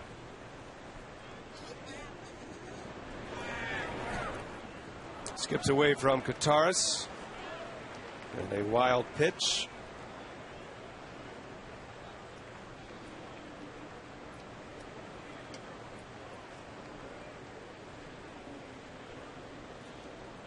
Saw Trevor Hoffman earlier today when we pulled up to the ballpark. He whizzed by me on a skateboard.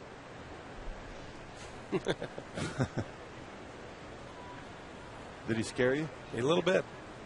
I wasn't expecting the all-time saves leader to be on a skateboard.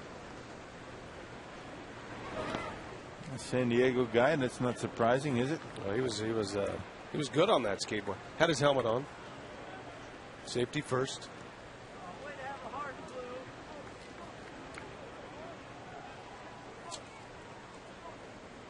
2 on with 1 out. Here's Ishikawa.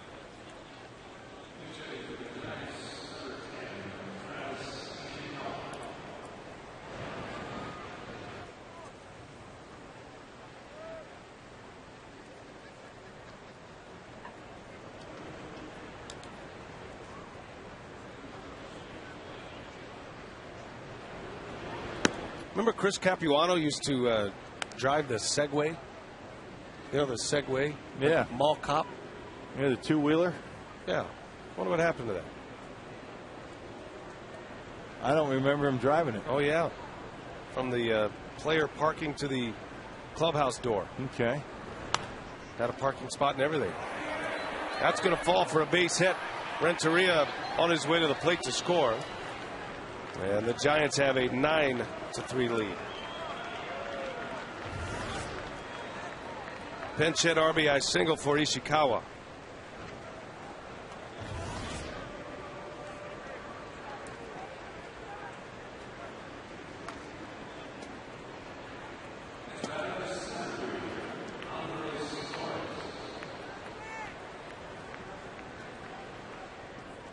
Andres Torres now, top of the order.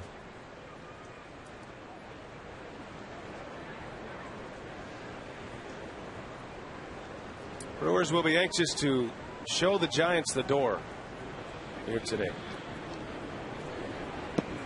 Going to see the Giants in September. The third and final West Coast road trip for Milwaukee. Yeah. Well, unless you consider that Colorado trip, Brewers go back to Colorado, would that be considered another West Coast trip? It's kind of like a mountain trip. Kind of like a tweener.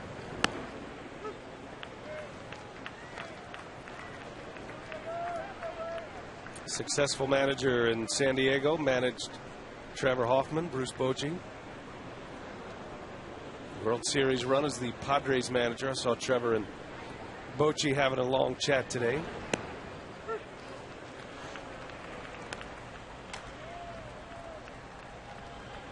Capuano, just in case Hoffman cannot get through this inning.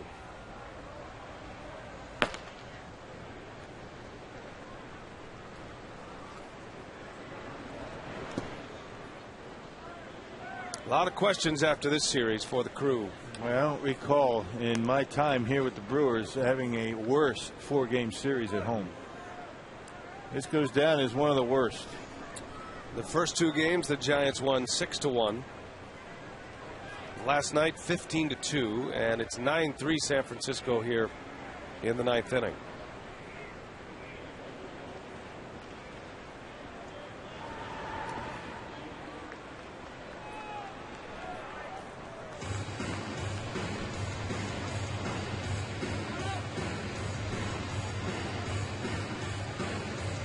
It looked like the Brewers were finally getting something going. The pitching to come around.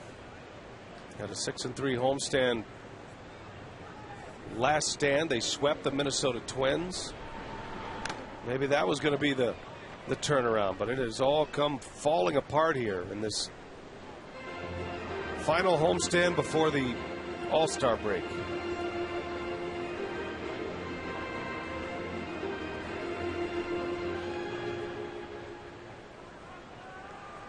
Full count, 1 out. 2 runs are in. It's 9-3 Giants. And down goes Torres. Second out of the inning.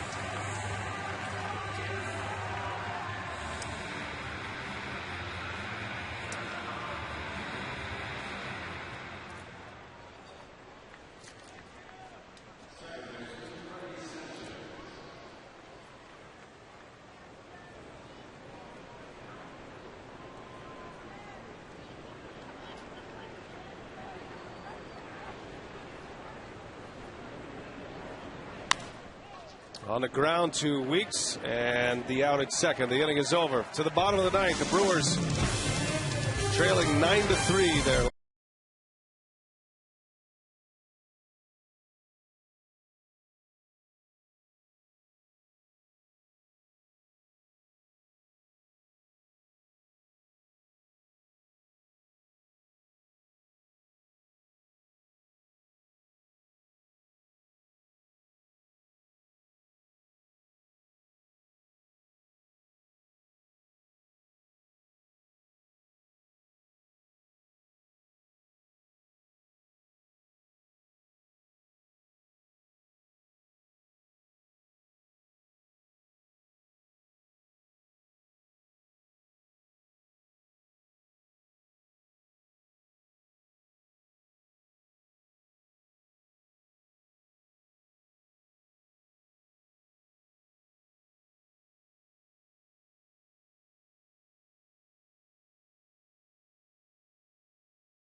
Here we go to the bottom of the 9th inning from Miller Park, and it's last call for the Brewers. They're down 9-3.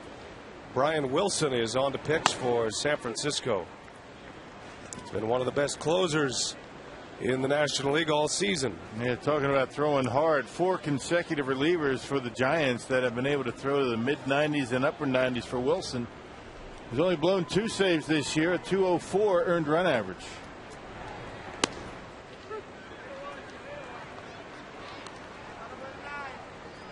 Pirates are in tomorrow. The Giants are headed to Washington, D.C. They've got a date with Steven Strasburg tomorrow. Matt Cain against Steven Strasburg.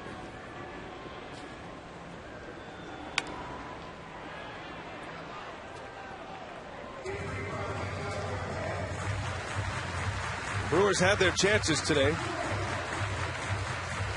Had at least 2 base runners on in every inning until the 6th, or until the 7th, I should say. Chris Ray really did a good job for the Giants today. Settled his game down when the Brewers were threatening every inning. He might get the win. The official scores discretion as to who he wants to give the win. The most effective reliever. Not sure if you give it to Bautista. He pitched a third of an inning. Casilla a third of an inning. Runsler a third of an inning. Chris Ray 2 innings of scoreless baseball. Just when the Brewers are ready to get back into the ball game. Wouldn't be surprised to see Ray get the win if the Brewers aren't able to tie it up. Well, Joe England with a base hit.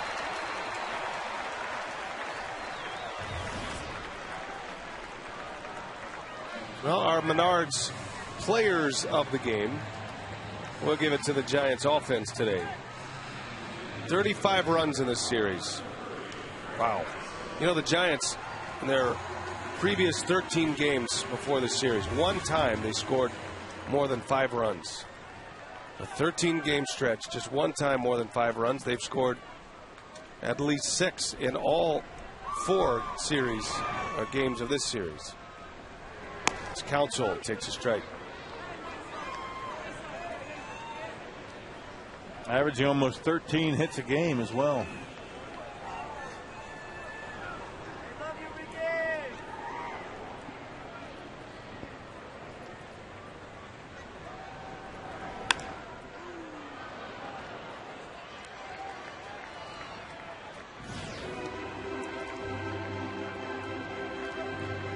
Now, don't forget Brewers Live tomorrow at 6:30.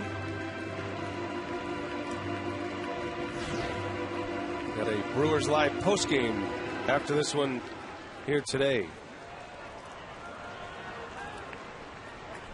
Interested to hear what Ken Maka has to say about this series and where the Brewers are headed next.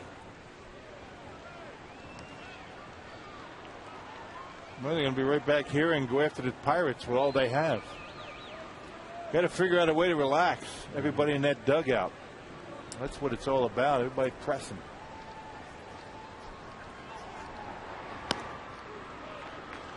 Easier said than done.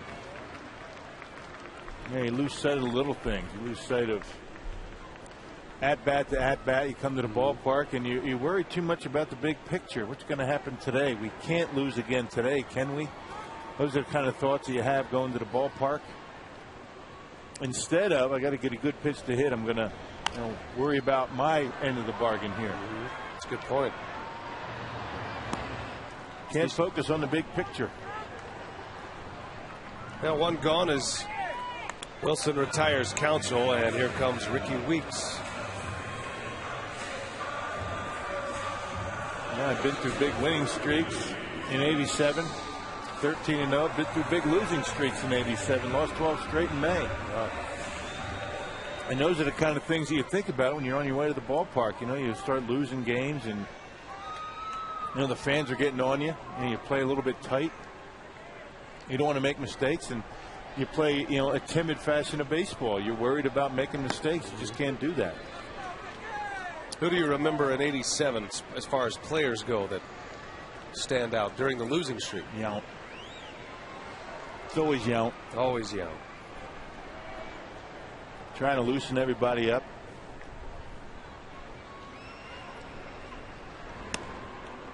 Yount would go lighter with it. Oh, yeah. Have a good time. After a tough loss, he'd go around and have some fun. Before the game, giving high fives and jumping around and doing things like that. Yeah. I don't know if the Brewers have anybody doing that, but right now would be the time for it. Right.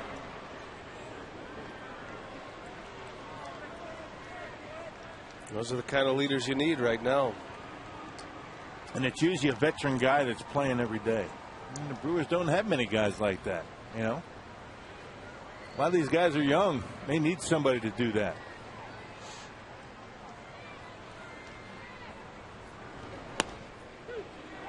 Weeks is down on strikes. 2 outs.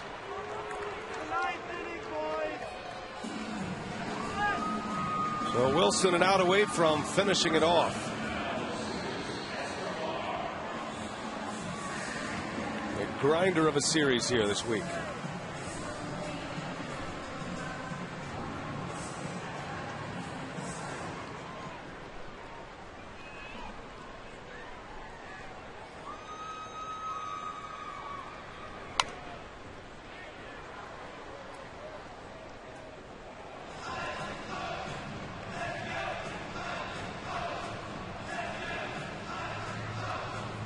Colorful Giants closer Brian Wilson headed back to the All-Star game. He's got the mohawk working.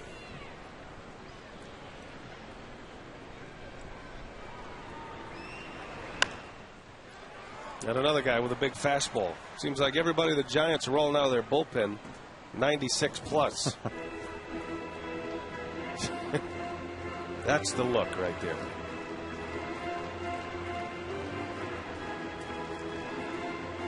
As long as you're getting outs and saving games, it's colorful.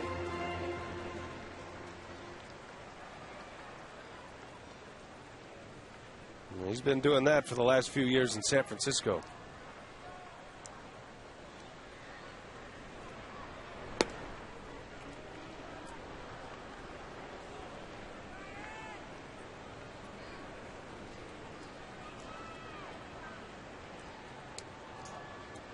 1-2 to Escobar. Brewers down to their last strike.